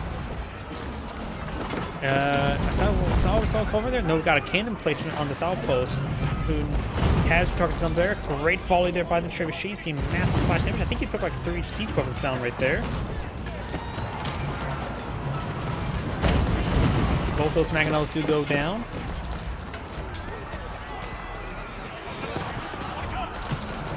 One minute, 46 remaining. Tachinga's gunsmith still down. Shogun Castle not been repaired on up. And Pink does bat the game now. This end grade saying, thank you for watching. Now on to next replay. Before I get started next replay, I do need to use the restroom again. Please give me one moment.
Howdy, I'm back. Let's see. Any more replays? Nope, I don't think there's any more replays in Fetch for him.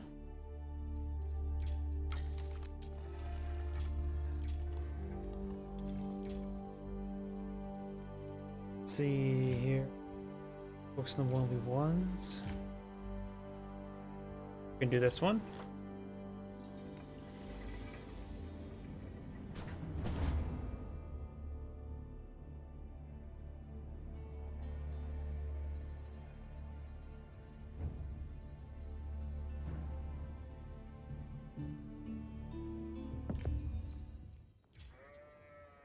Greetings everyone, and Great here for another Age of Empires 4 replay. Spawn bottom right side as the Blue Delhi Sultanate with MYI and Totan. Spawn top left side as the Red French. We have a foreign name, Lorena. When it comes to map generation, Delhi Sultanate of course has advanced berries. We got a lot of berries up here from the obtain. Would the French go for a Chamber of Commerce, or would they actually go for School of Cavalry? Probably School of Cavalry. Natural deer deposit for the French is right there. The natural deer deposit on for the Delhi Sultanate is a little bit farther away, but off the side and in the back, actually seems pretty far away. I don't know why it seems so far away.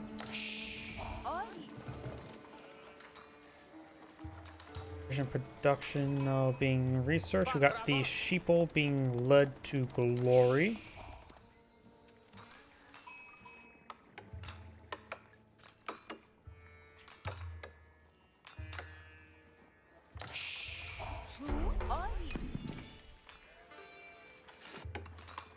School of Cavalry now going on up. And Dome of the Faith as well, so we're probably going to see some early Royal Knights versus bargain bin scholars.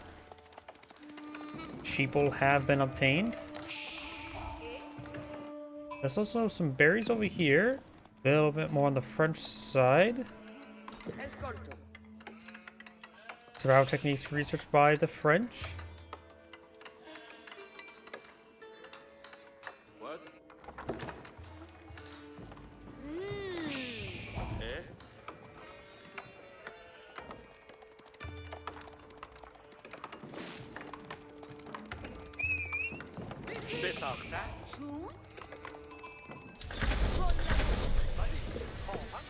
Oh, immune to a scout. Professional scouts. Whoa, that's interesting. French do get cheaper technology. So we're going to see professional scouts. There's a bunch of small deer deposits on the map, so a group of 3 scouts is not a bad composition. Got this villager push way forward, eyeing for something here. Are we going to see some sort of like proxy production? What is blue eyeing? So we got proxy production versus professional scouts. We got a 4th scout on the way for the French. This is getting very interesting very quickly. Of course, we got professional scouts for Delhi Sultanate. That's standard because it's free. Even if a price tag of free, Delhi Sultanate generally doesn't even utilize it. 5th scout on the way for the French. What are you eyeing, villager?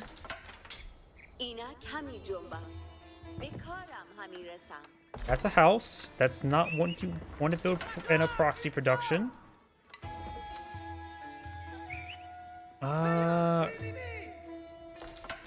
What's Red's villager doing?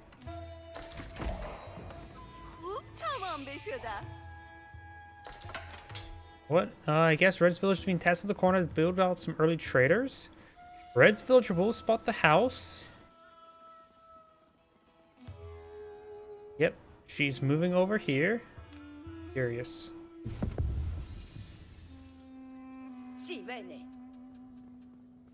I wonder if you realize he spotted a house there.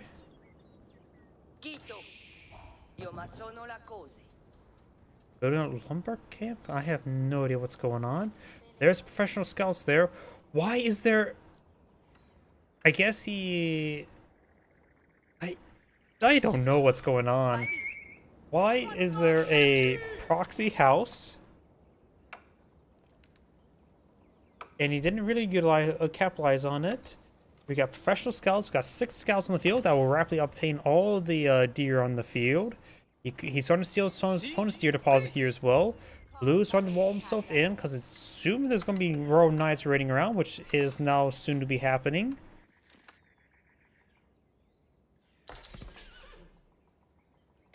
A lumber camp, possibly. I don't know what Blue's doing. Red Scout will be hit by Blue Scout. Of course, Blue can or Red can bring some extra scouts to win the fight. Or a Royal Knight.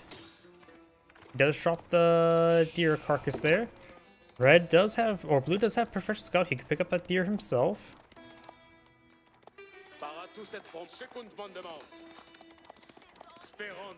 Can't find opening. There is no opening available at the moment.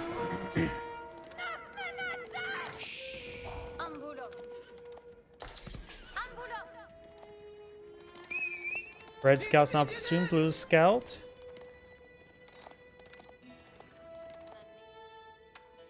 Okay, we do have a proxy stable of all things. I'm still a little confused why on earth. We got a market on the field, very nice. Why this way? Is it because of this house? Oh, this game is... I'm just confused. If somebody can explain to me what's going on in this game, I'm just a little bit confused. Because we got the French player using Professional Scout. I really do enjoy that. This one has been misrallied. We got a proxy house and a late stable. He does get the scholar inside. Is it going to be for Lancers? He's going for House of Learning, so he's going to go for a proxy stable into Lancers. Okay. We got the French player relatively close to aging on up. Another proxy stable. Nope, going for another lumber camp. Wait, there was another lumber camp there. And a house. 44 gold. Not a great trader route, but not a bad trader route. In fact, these structures should spot the traders. We got some Royal Knights push way forward. Got the Hardened Spear and pulling out some more walls.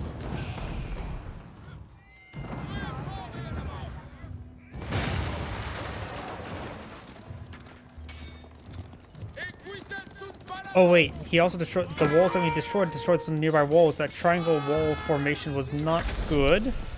After all, this game, when you destroy one salt wall segment, it does also destroy the next ones, and the next one was close enough to this segment there.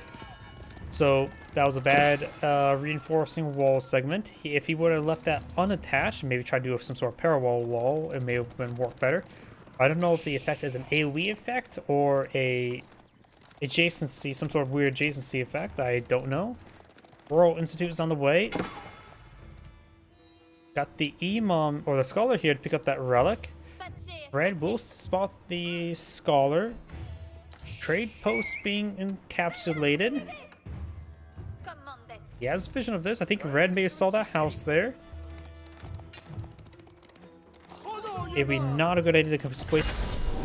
That was a bad call. Because here, oh, those are more scouts. I was going to say, here comes more knights to engage. That's a war elephant. I looked away for one moment and all of a sudden there's an elephant. So let's dress the elephant in the room. I'm getting pretty blind. And, wait. They were stabbing the scholar with deer in the back? Traders getting intercepted, but of course scouts have full torch damage. Scouts need to stay in the region. Scouts do beat the villagers in 1v1 combat as well. Scholar goes down, drops relic. Here comes the elephant. The spear in the back does do bonus damage to cavalry. It also classifies armor, so Arbaletiers wouldn't be half bad. Belichick does get impaled. He can quickly torch down that one wall segment there.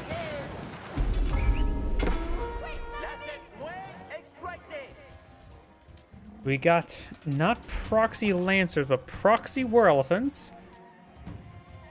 I did not know that was a thing. He's on for House of Learning, but I don't. And we do have the hardy reactions being researched first, and not the Kidji or the Howdaws. It's a Howdaws or Malthout. Is that research for movement speed? That's probably Malthout. And now the elephants are charging, engaging the villagers. You better start running and keep on running. Spearmen get an excellent spear brace there on the Royal Knights. They are veteran Royal Knights versus the hardened spearmen. We don't see the royal bloodlines just yet. The spearman can do drive-bys. Scholar gonna get impaled. These royal knights are wounded. He needs chivalry and pull these knights back and get healed on up. Another pair of wall segments are queued up there. We still got the traders here. He has not stopped the traders. Relic can be deposited in the Dome of Faith. Relic has been deposited in the Dome of Faith. Royal Knight takes some damage there. No. Trying to go for a castle there, or keep there, does cancel it. He only has the School of Cavalry on the field. He does not have he does have a stable here. He does not have an archery range on the field. Elephant advancing. He has a number of deer carcasses here. He has a good food reserve. Royal Knight does go down there. More deer being brought back home. Elephant engaging the keep. Pounced arrow will do pitiful damage against the elephant.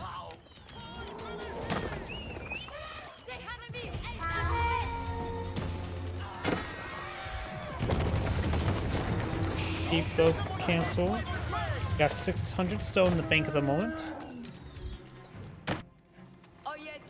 Villagers collecting up berries there when he has deer at home. They can't collect berries because there's war elephants on his doorstep.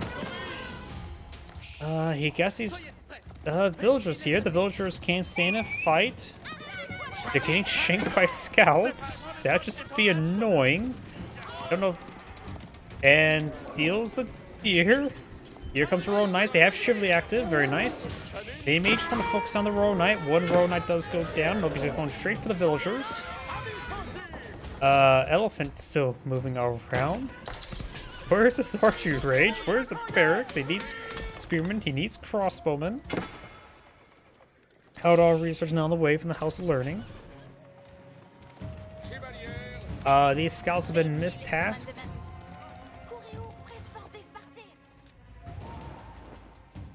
Trade interrupted. He has only 3 traders on the field, so it's only a minor interruption, honestly.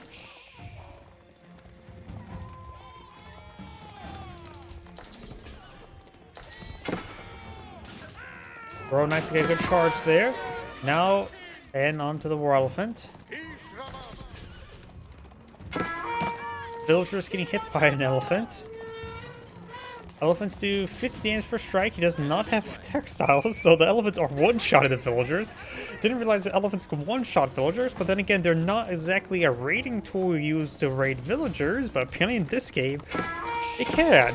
Because this game has gone stupid. And this capital's almost down. As going to engage this War Elephant into sheer numbers. One War Elephant does go down now. He may need to force and stay in and fight.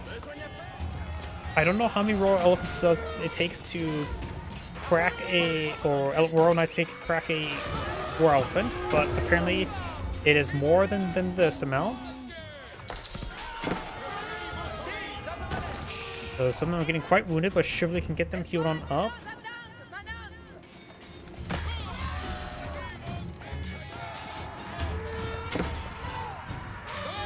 All War Elephants are down. I collected all those delicious venison there. There's still a good amount of deer there. I don't know how much food he has. A lot. almost all those berries cleaned on up. He may want to task those villagers back to the berry deposits. Royal Institute has researched royal bloodlines, so these royal knights are very, very healthy.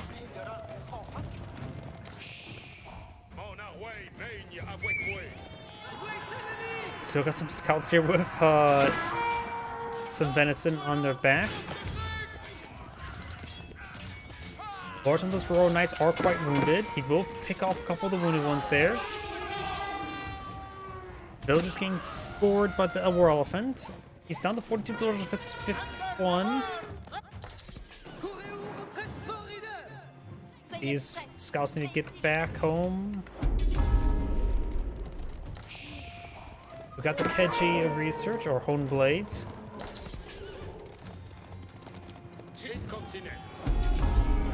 Trying to kill off the scholar there. We still got more war elephants roaming around. A herd of war elephants. Scholar does go down. More war elephants are raiding villagers. What is going on?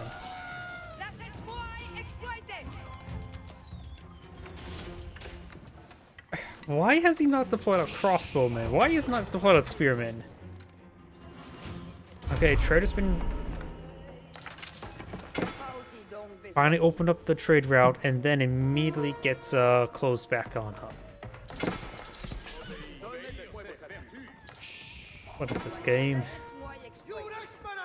And yet he has not camped this trading post with something.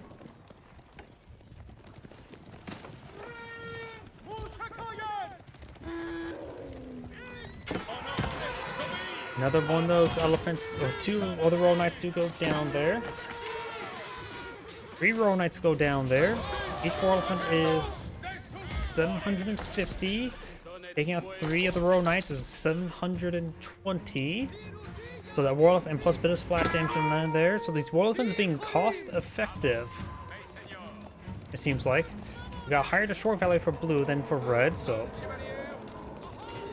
And somehow blue has lost, or has killed off a large amount of civilians so far. 34 versus 4.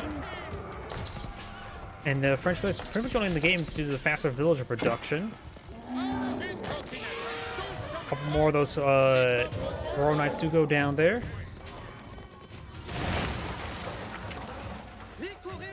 He has still plenty of venison.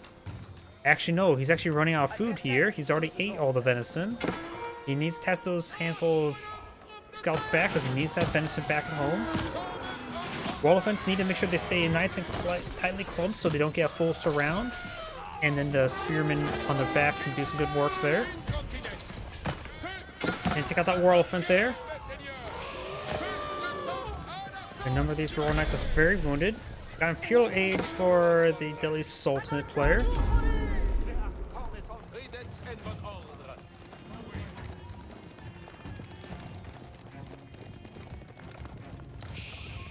Chivalry has not been used to its full extent so far.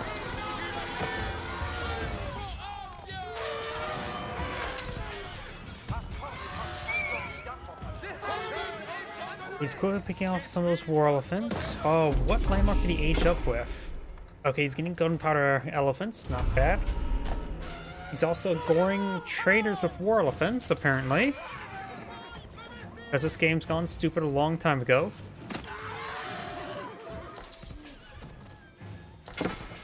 That guy in the back just stabbing the traders to take them out really quickly. You best keep running, because of how it does, the war elephants move faster than you. Slowest chase ever.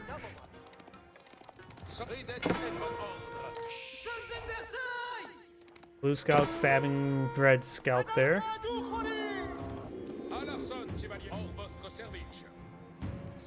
It looks like pretty much all of red traders will go down.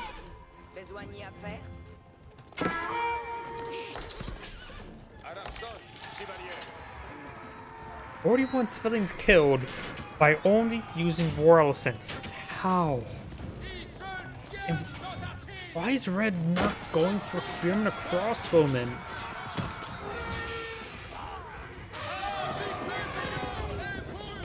And now we do have the armored beasts.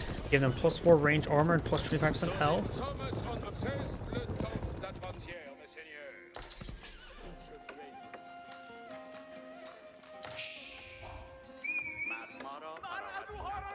کاری خوب درست انجامیدم. سواری دلپسند.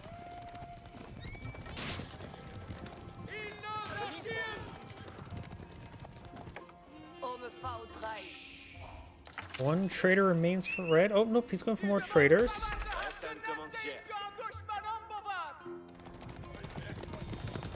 Red probably needs a second town center at the moment.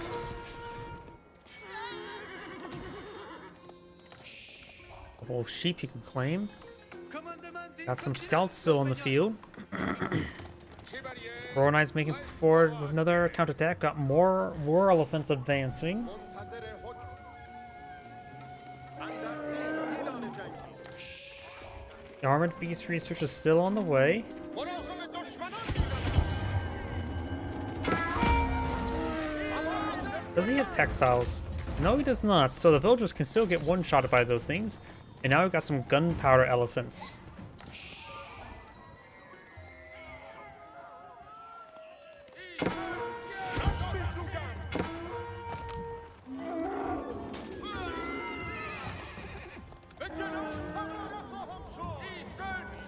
Got 2 gunpowder elephants on the field. Scouts. There's still plenty of venison in the field. He has a castle or keep here, which does give him the cost reduction capability. Or aura. Does find the gunpowder elephant, as well as some more war elephants. They will go down.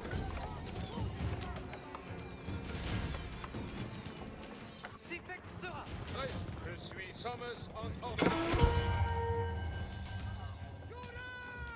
French player almost has enough gold to age on up. Needs a lot more food.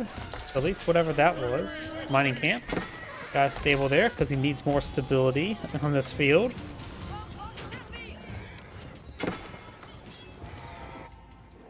Red's now trying to tame that gold deposit. Villagers are migrating to this gold deposit. There's some housing here that can spot it. Wait, that's 2 housing the entire time. No lumber camp.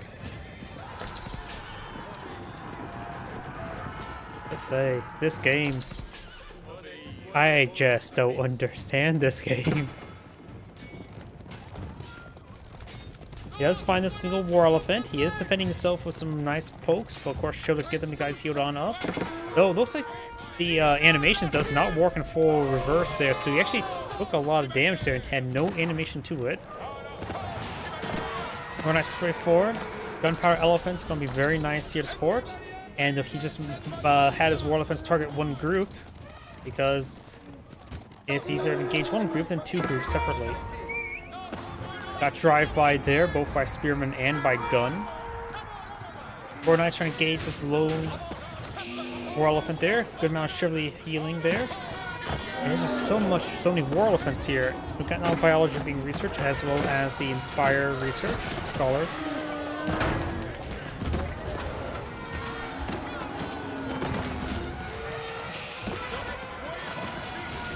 I think the war elephants will win this fight. They have over 1,000 health at this moment, and they are, yeah, there's more war elephants there, and they're just really nice bulked up. He can't focus on into the war elephants all the way for Royal Knights. And red back to the game. This is Angry saying, thank you for watching, have a good, and on to the next replay. I could not comprehend that match. That match made no sense to me.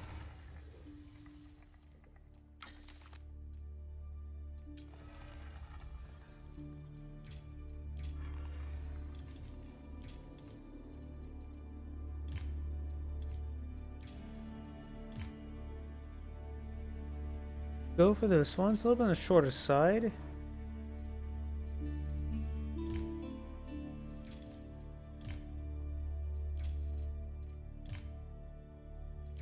Yep, let's do that one. It's actually been a while since last cast Jean d'Arc.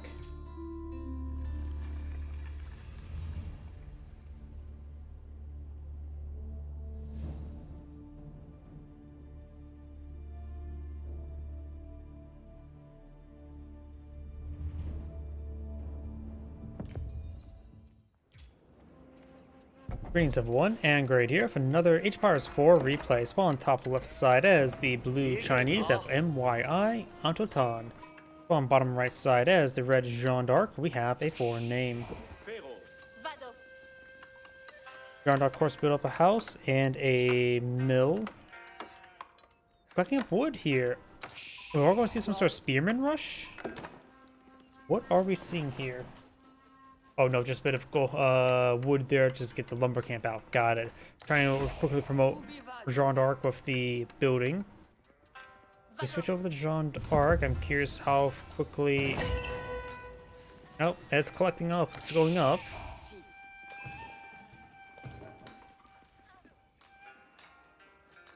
It was close to collect the sheep. No Imperial official supplies going to age up the Imperial Academy. Or at least go straight for the Song Dynasty, one of the two.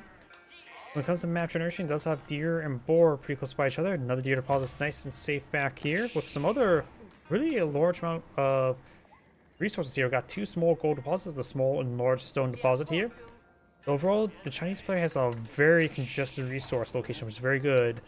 Jeanne d'Arc, however, deer spawned, secondary deer spawned pretty far away, boar nearby, with no natural foliage to help protect those resources. Deer spawn in front of this tree here, so no natural protection. Got a bit of gold, stone, and gold over here. A little bit more easier to keep safe with that stuff, but it's very spread out. The School of Cavalry now being deployed on the field. Of course, we hit his Imperial Academy. Does get Imperial official. Picks up a bit of taxes, which is over 100 taxes there. We're going to see straight Song Dynasty, maybe into secondary town center, I'm guessing. School of Cavalry now going on up. Then the Barbican Sun, Barbican Sun would be great somewhere around here.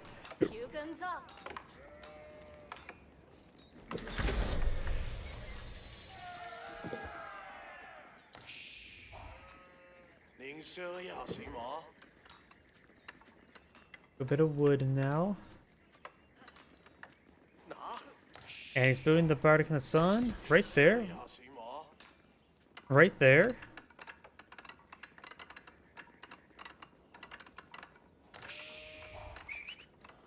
First row knight deployed on the field and making his way forward. Now Song Dynasty does have faster production. How's Jeanne d'Arc's leveling up coming along? She should be just got completed. And she went for the Swordsman, Man-at-Arms variant. Royal Knight charts way forward. Does find two hand cannoneer emplacements. Takes some damage.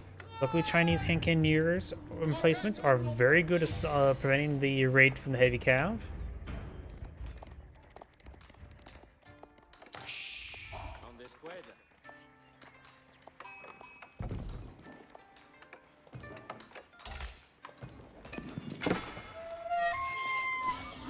Boar now being sliced apart. Kuna Matata will go down.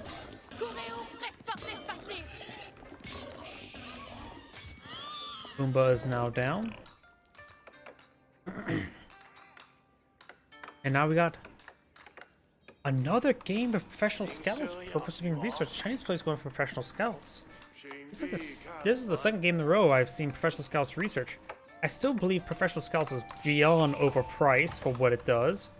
I think it should go from 275 gold down to 100, probably even just 75 gold in my opinion. And pass available also in Dark Age.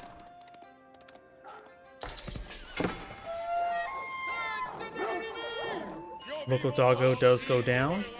Chivalry's not been researched, but she can always use Divine Restoration to get them healed up a little bit. And now got the scout. He does have two scouts, third scout on the field, on the way. He needs to make sure the Imperial officials supervising the mill. It does have a lot of gold stockpiled up. At this point in time, he may just want to... He does have 3 Imperial officials. The fourth one... Oh, he's going for the Imperial examinations. Let's say, can you only get 3 or 4 Imperial officials? Okay, you can get 4. He has a fourth on the way. He can collect the taxes while the other ones are supervising. And of course, he is Song Disease, so he does have faster villager production. Jeanne d'Arc does not get faster villager production like the standard French.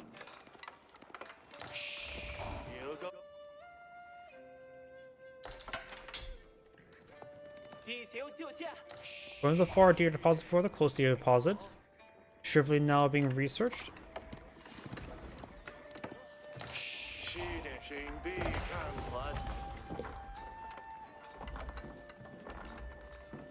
Looks like the mining camps are so slightly out of range of the Imperial Academy. Oh, I should have deployed a little bit farther forward. But it's also in a spot where the lumber camp provides extra drop taxes. A decent number of Royal Knights here. Not enough room for all those units.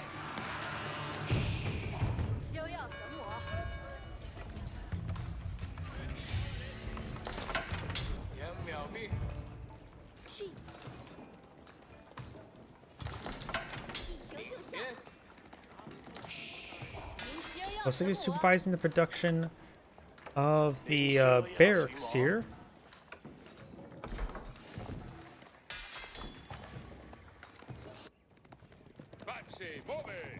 More Royal Knights and the Horsemen moving around. Chinese players enough gold to age on up. Needs a bit more food.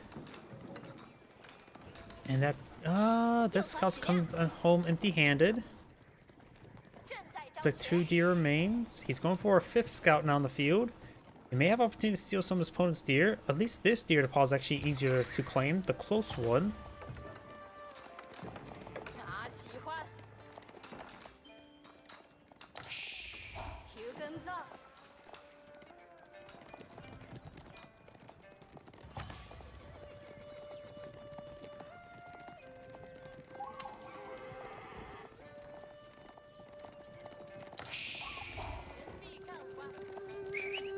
He does spot the professional scouts.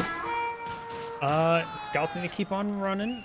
He could kill them with garrison in the town center. Spearmen being rotated around. Got the astronomical clock tower being blown in the field. A lot of spearmen. He needs more spearmen. Jeanne d'Arc's pretty far from aging up. Does not have secondary town center. Just investing all of his resources onto more Royal Knights.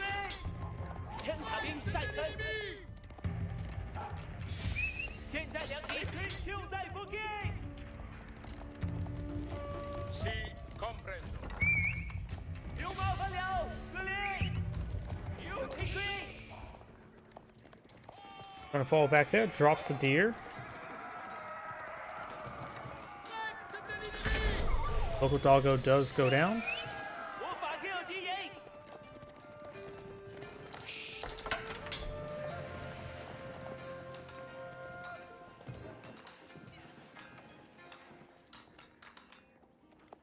Got a pair of spring gold emplacements for the Chinese. I think the hand candy emplacement is just a bit more cost effective. Also on the 50 somewhere around 125, and it's more than half the damage output. Of course, going to the spring gold emplacement and the product in the sun is always a good idea. I actually do have hand candy emplacement here.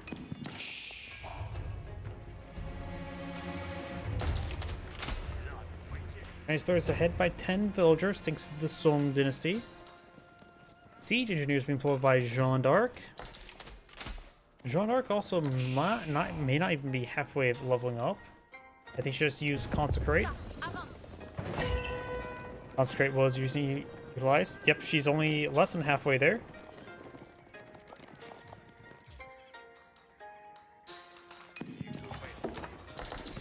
Siege engineer is now complete.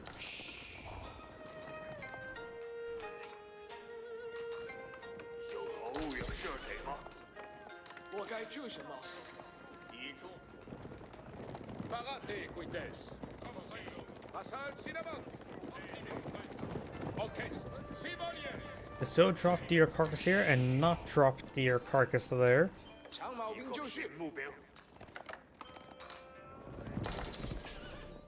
Down south, we got the scout trying to steal a deer. Oh, this one has a blue glow, so this one was actually picked on up. Never realized that the highlight does still apply to neutral deer carcasses. Never knew that. The more you know. Où dois-je, Rida? Got a decent number of crossbowmen, spearmen being pushed on forward. Jean d'Arc still has a very large number of royal knights. In fact, the quality of the army is still very much in favor of red. Blue's force here can easily get ripped apart. The crossbowman needs to be micro quite heavily. That is the opposite of being micro quite heavily. They're dead. That is a massive loss. Ooh. He has all those scouts in the field, but not a single one that went along the army. He lost the army. Look at this. Destroy value for blue, 70. He's only killed his opponent's scout. He's killed none of the royal knights. He just killed off entire army for free, and because Chivalry can also heal these guys up. It may be a good idea for Jean d'Arc to use Divine Restoration there just to get these guys healed up a bit more quickly, but still, that is a horrendous loss. Scouts have stolen rounds of deer here. He can see another 3, just leaving 1 remaining. The sole survivor. We also got a monster on the field for the Chinese player. 1 monk on the field. Slowly bring back that relic. Try and go for a big round of walls. That's not going to be successful.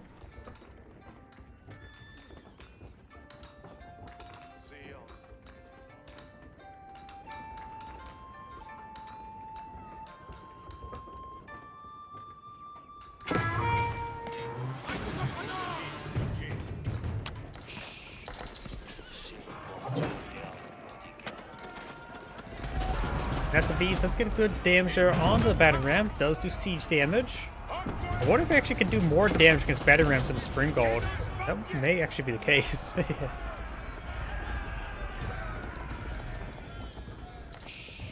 But that is just a lot of Royal Knights. Jean d'Arc, if she ages up, it may be a good idea for her to go to the Royal Institute and then get Royal Bloodlines going.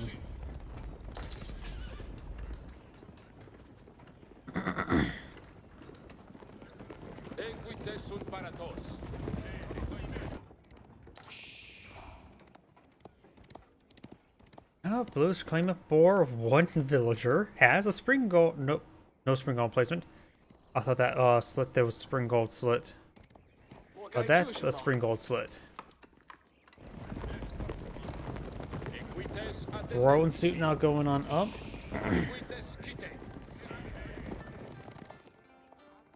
And that can give his Royal Knights an immense quality this age.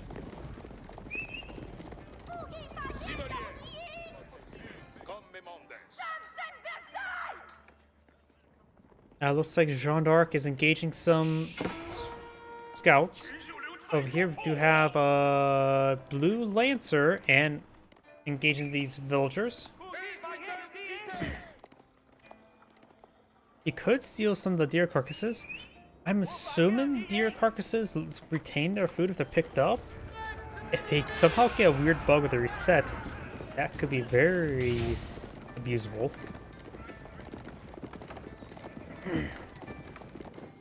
Well, it's probably a garrison action. Yep, probably a garrison hold action puts on, and it becomes a passenger of the scout. Probably that.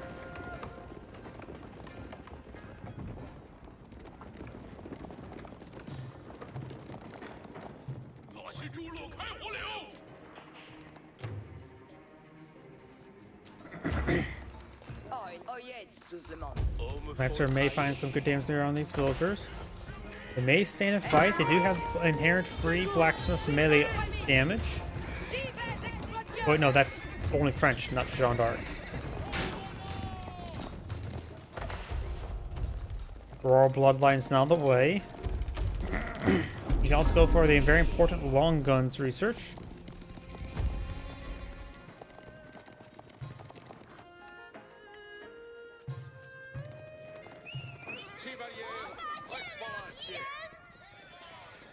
Blue has claimed 2 relics, picking up a 3rd. Now we've got a granary going on up. Last of the venison is now being claimed. There's also some berries here he is going for. 4 is now being clicked by 6 villagers. The walls have been completed. I don't know why. I think Shornar could have been a bit more aggressive on this game with all those spearmen, but now the Chinese player has 80 military units versus opponent's 41. The quality has greatly evened out.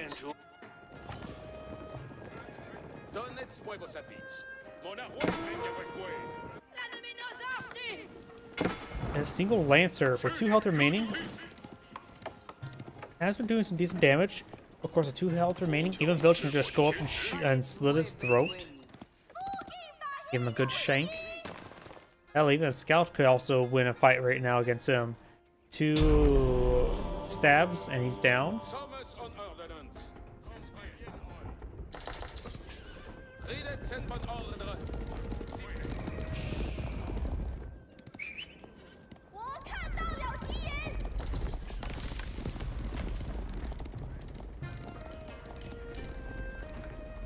A decent number of spearmen here, but that can easily get overwhelmed. Got these forces rotating around. Nice trying to torch down this gate. We got the spearmen here and crossbowmen. Got a massive force. Has some necessity to support them out as well.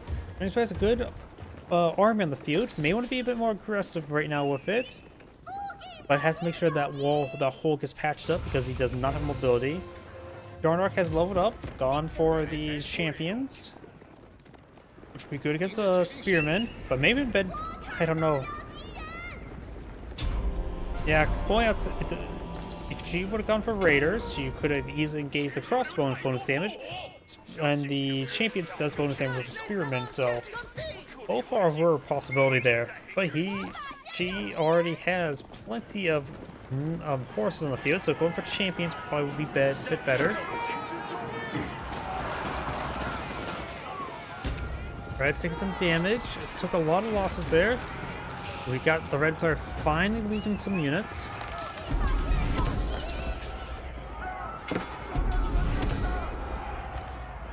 Right now, Jeanne d'Arc may just want to go for more, put out some keeps and get out some more champions. Spearman being engaged. Blue's army is very spread out there.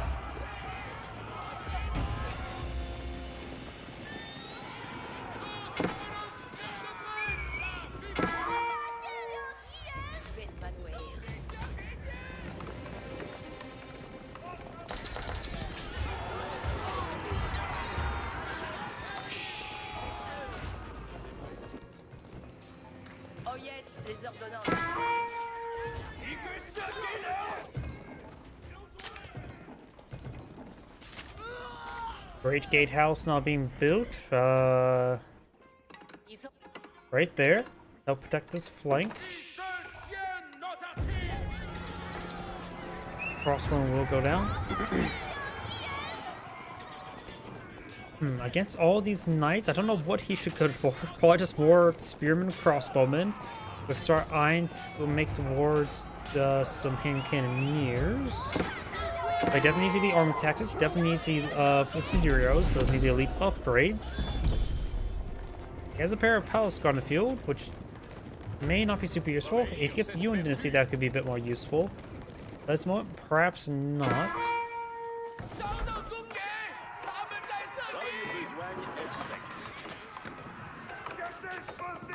One thing that Jeanne d'Arc could do to fight against these forces of spearmen crossbowmen, she can go for arbaletiers and get Gambersons, and that's effectively be a hard counter with spearmen as well as to reasonably fight the crossbowmen, but be effective the Gamberson or passive ability.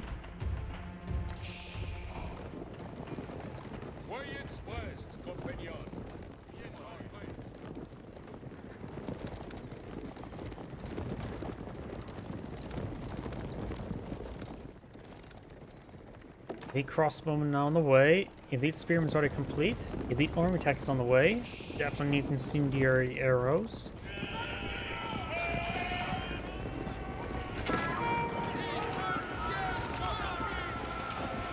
Red's taking some damage there, losing some knights to the crossbowmen.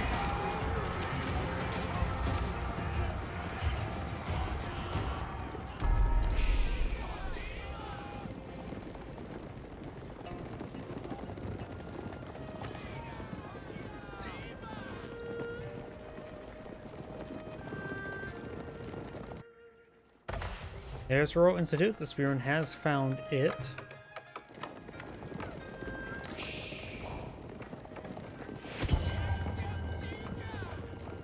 Now got the Imperial Palace on the way for the Chinese player. Now allows them to engage villagers, so spot villagers a little bit easier. But also gives them the Yuan Dynasty, so his units can move faster.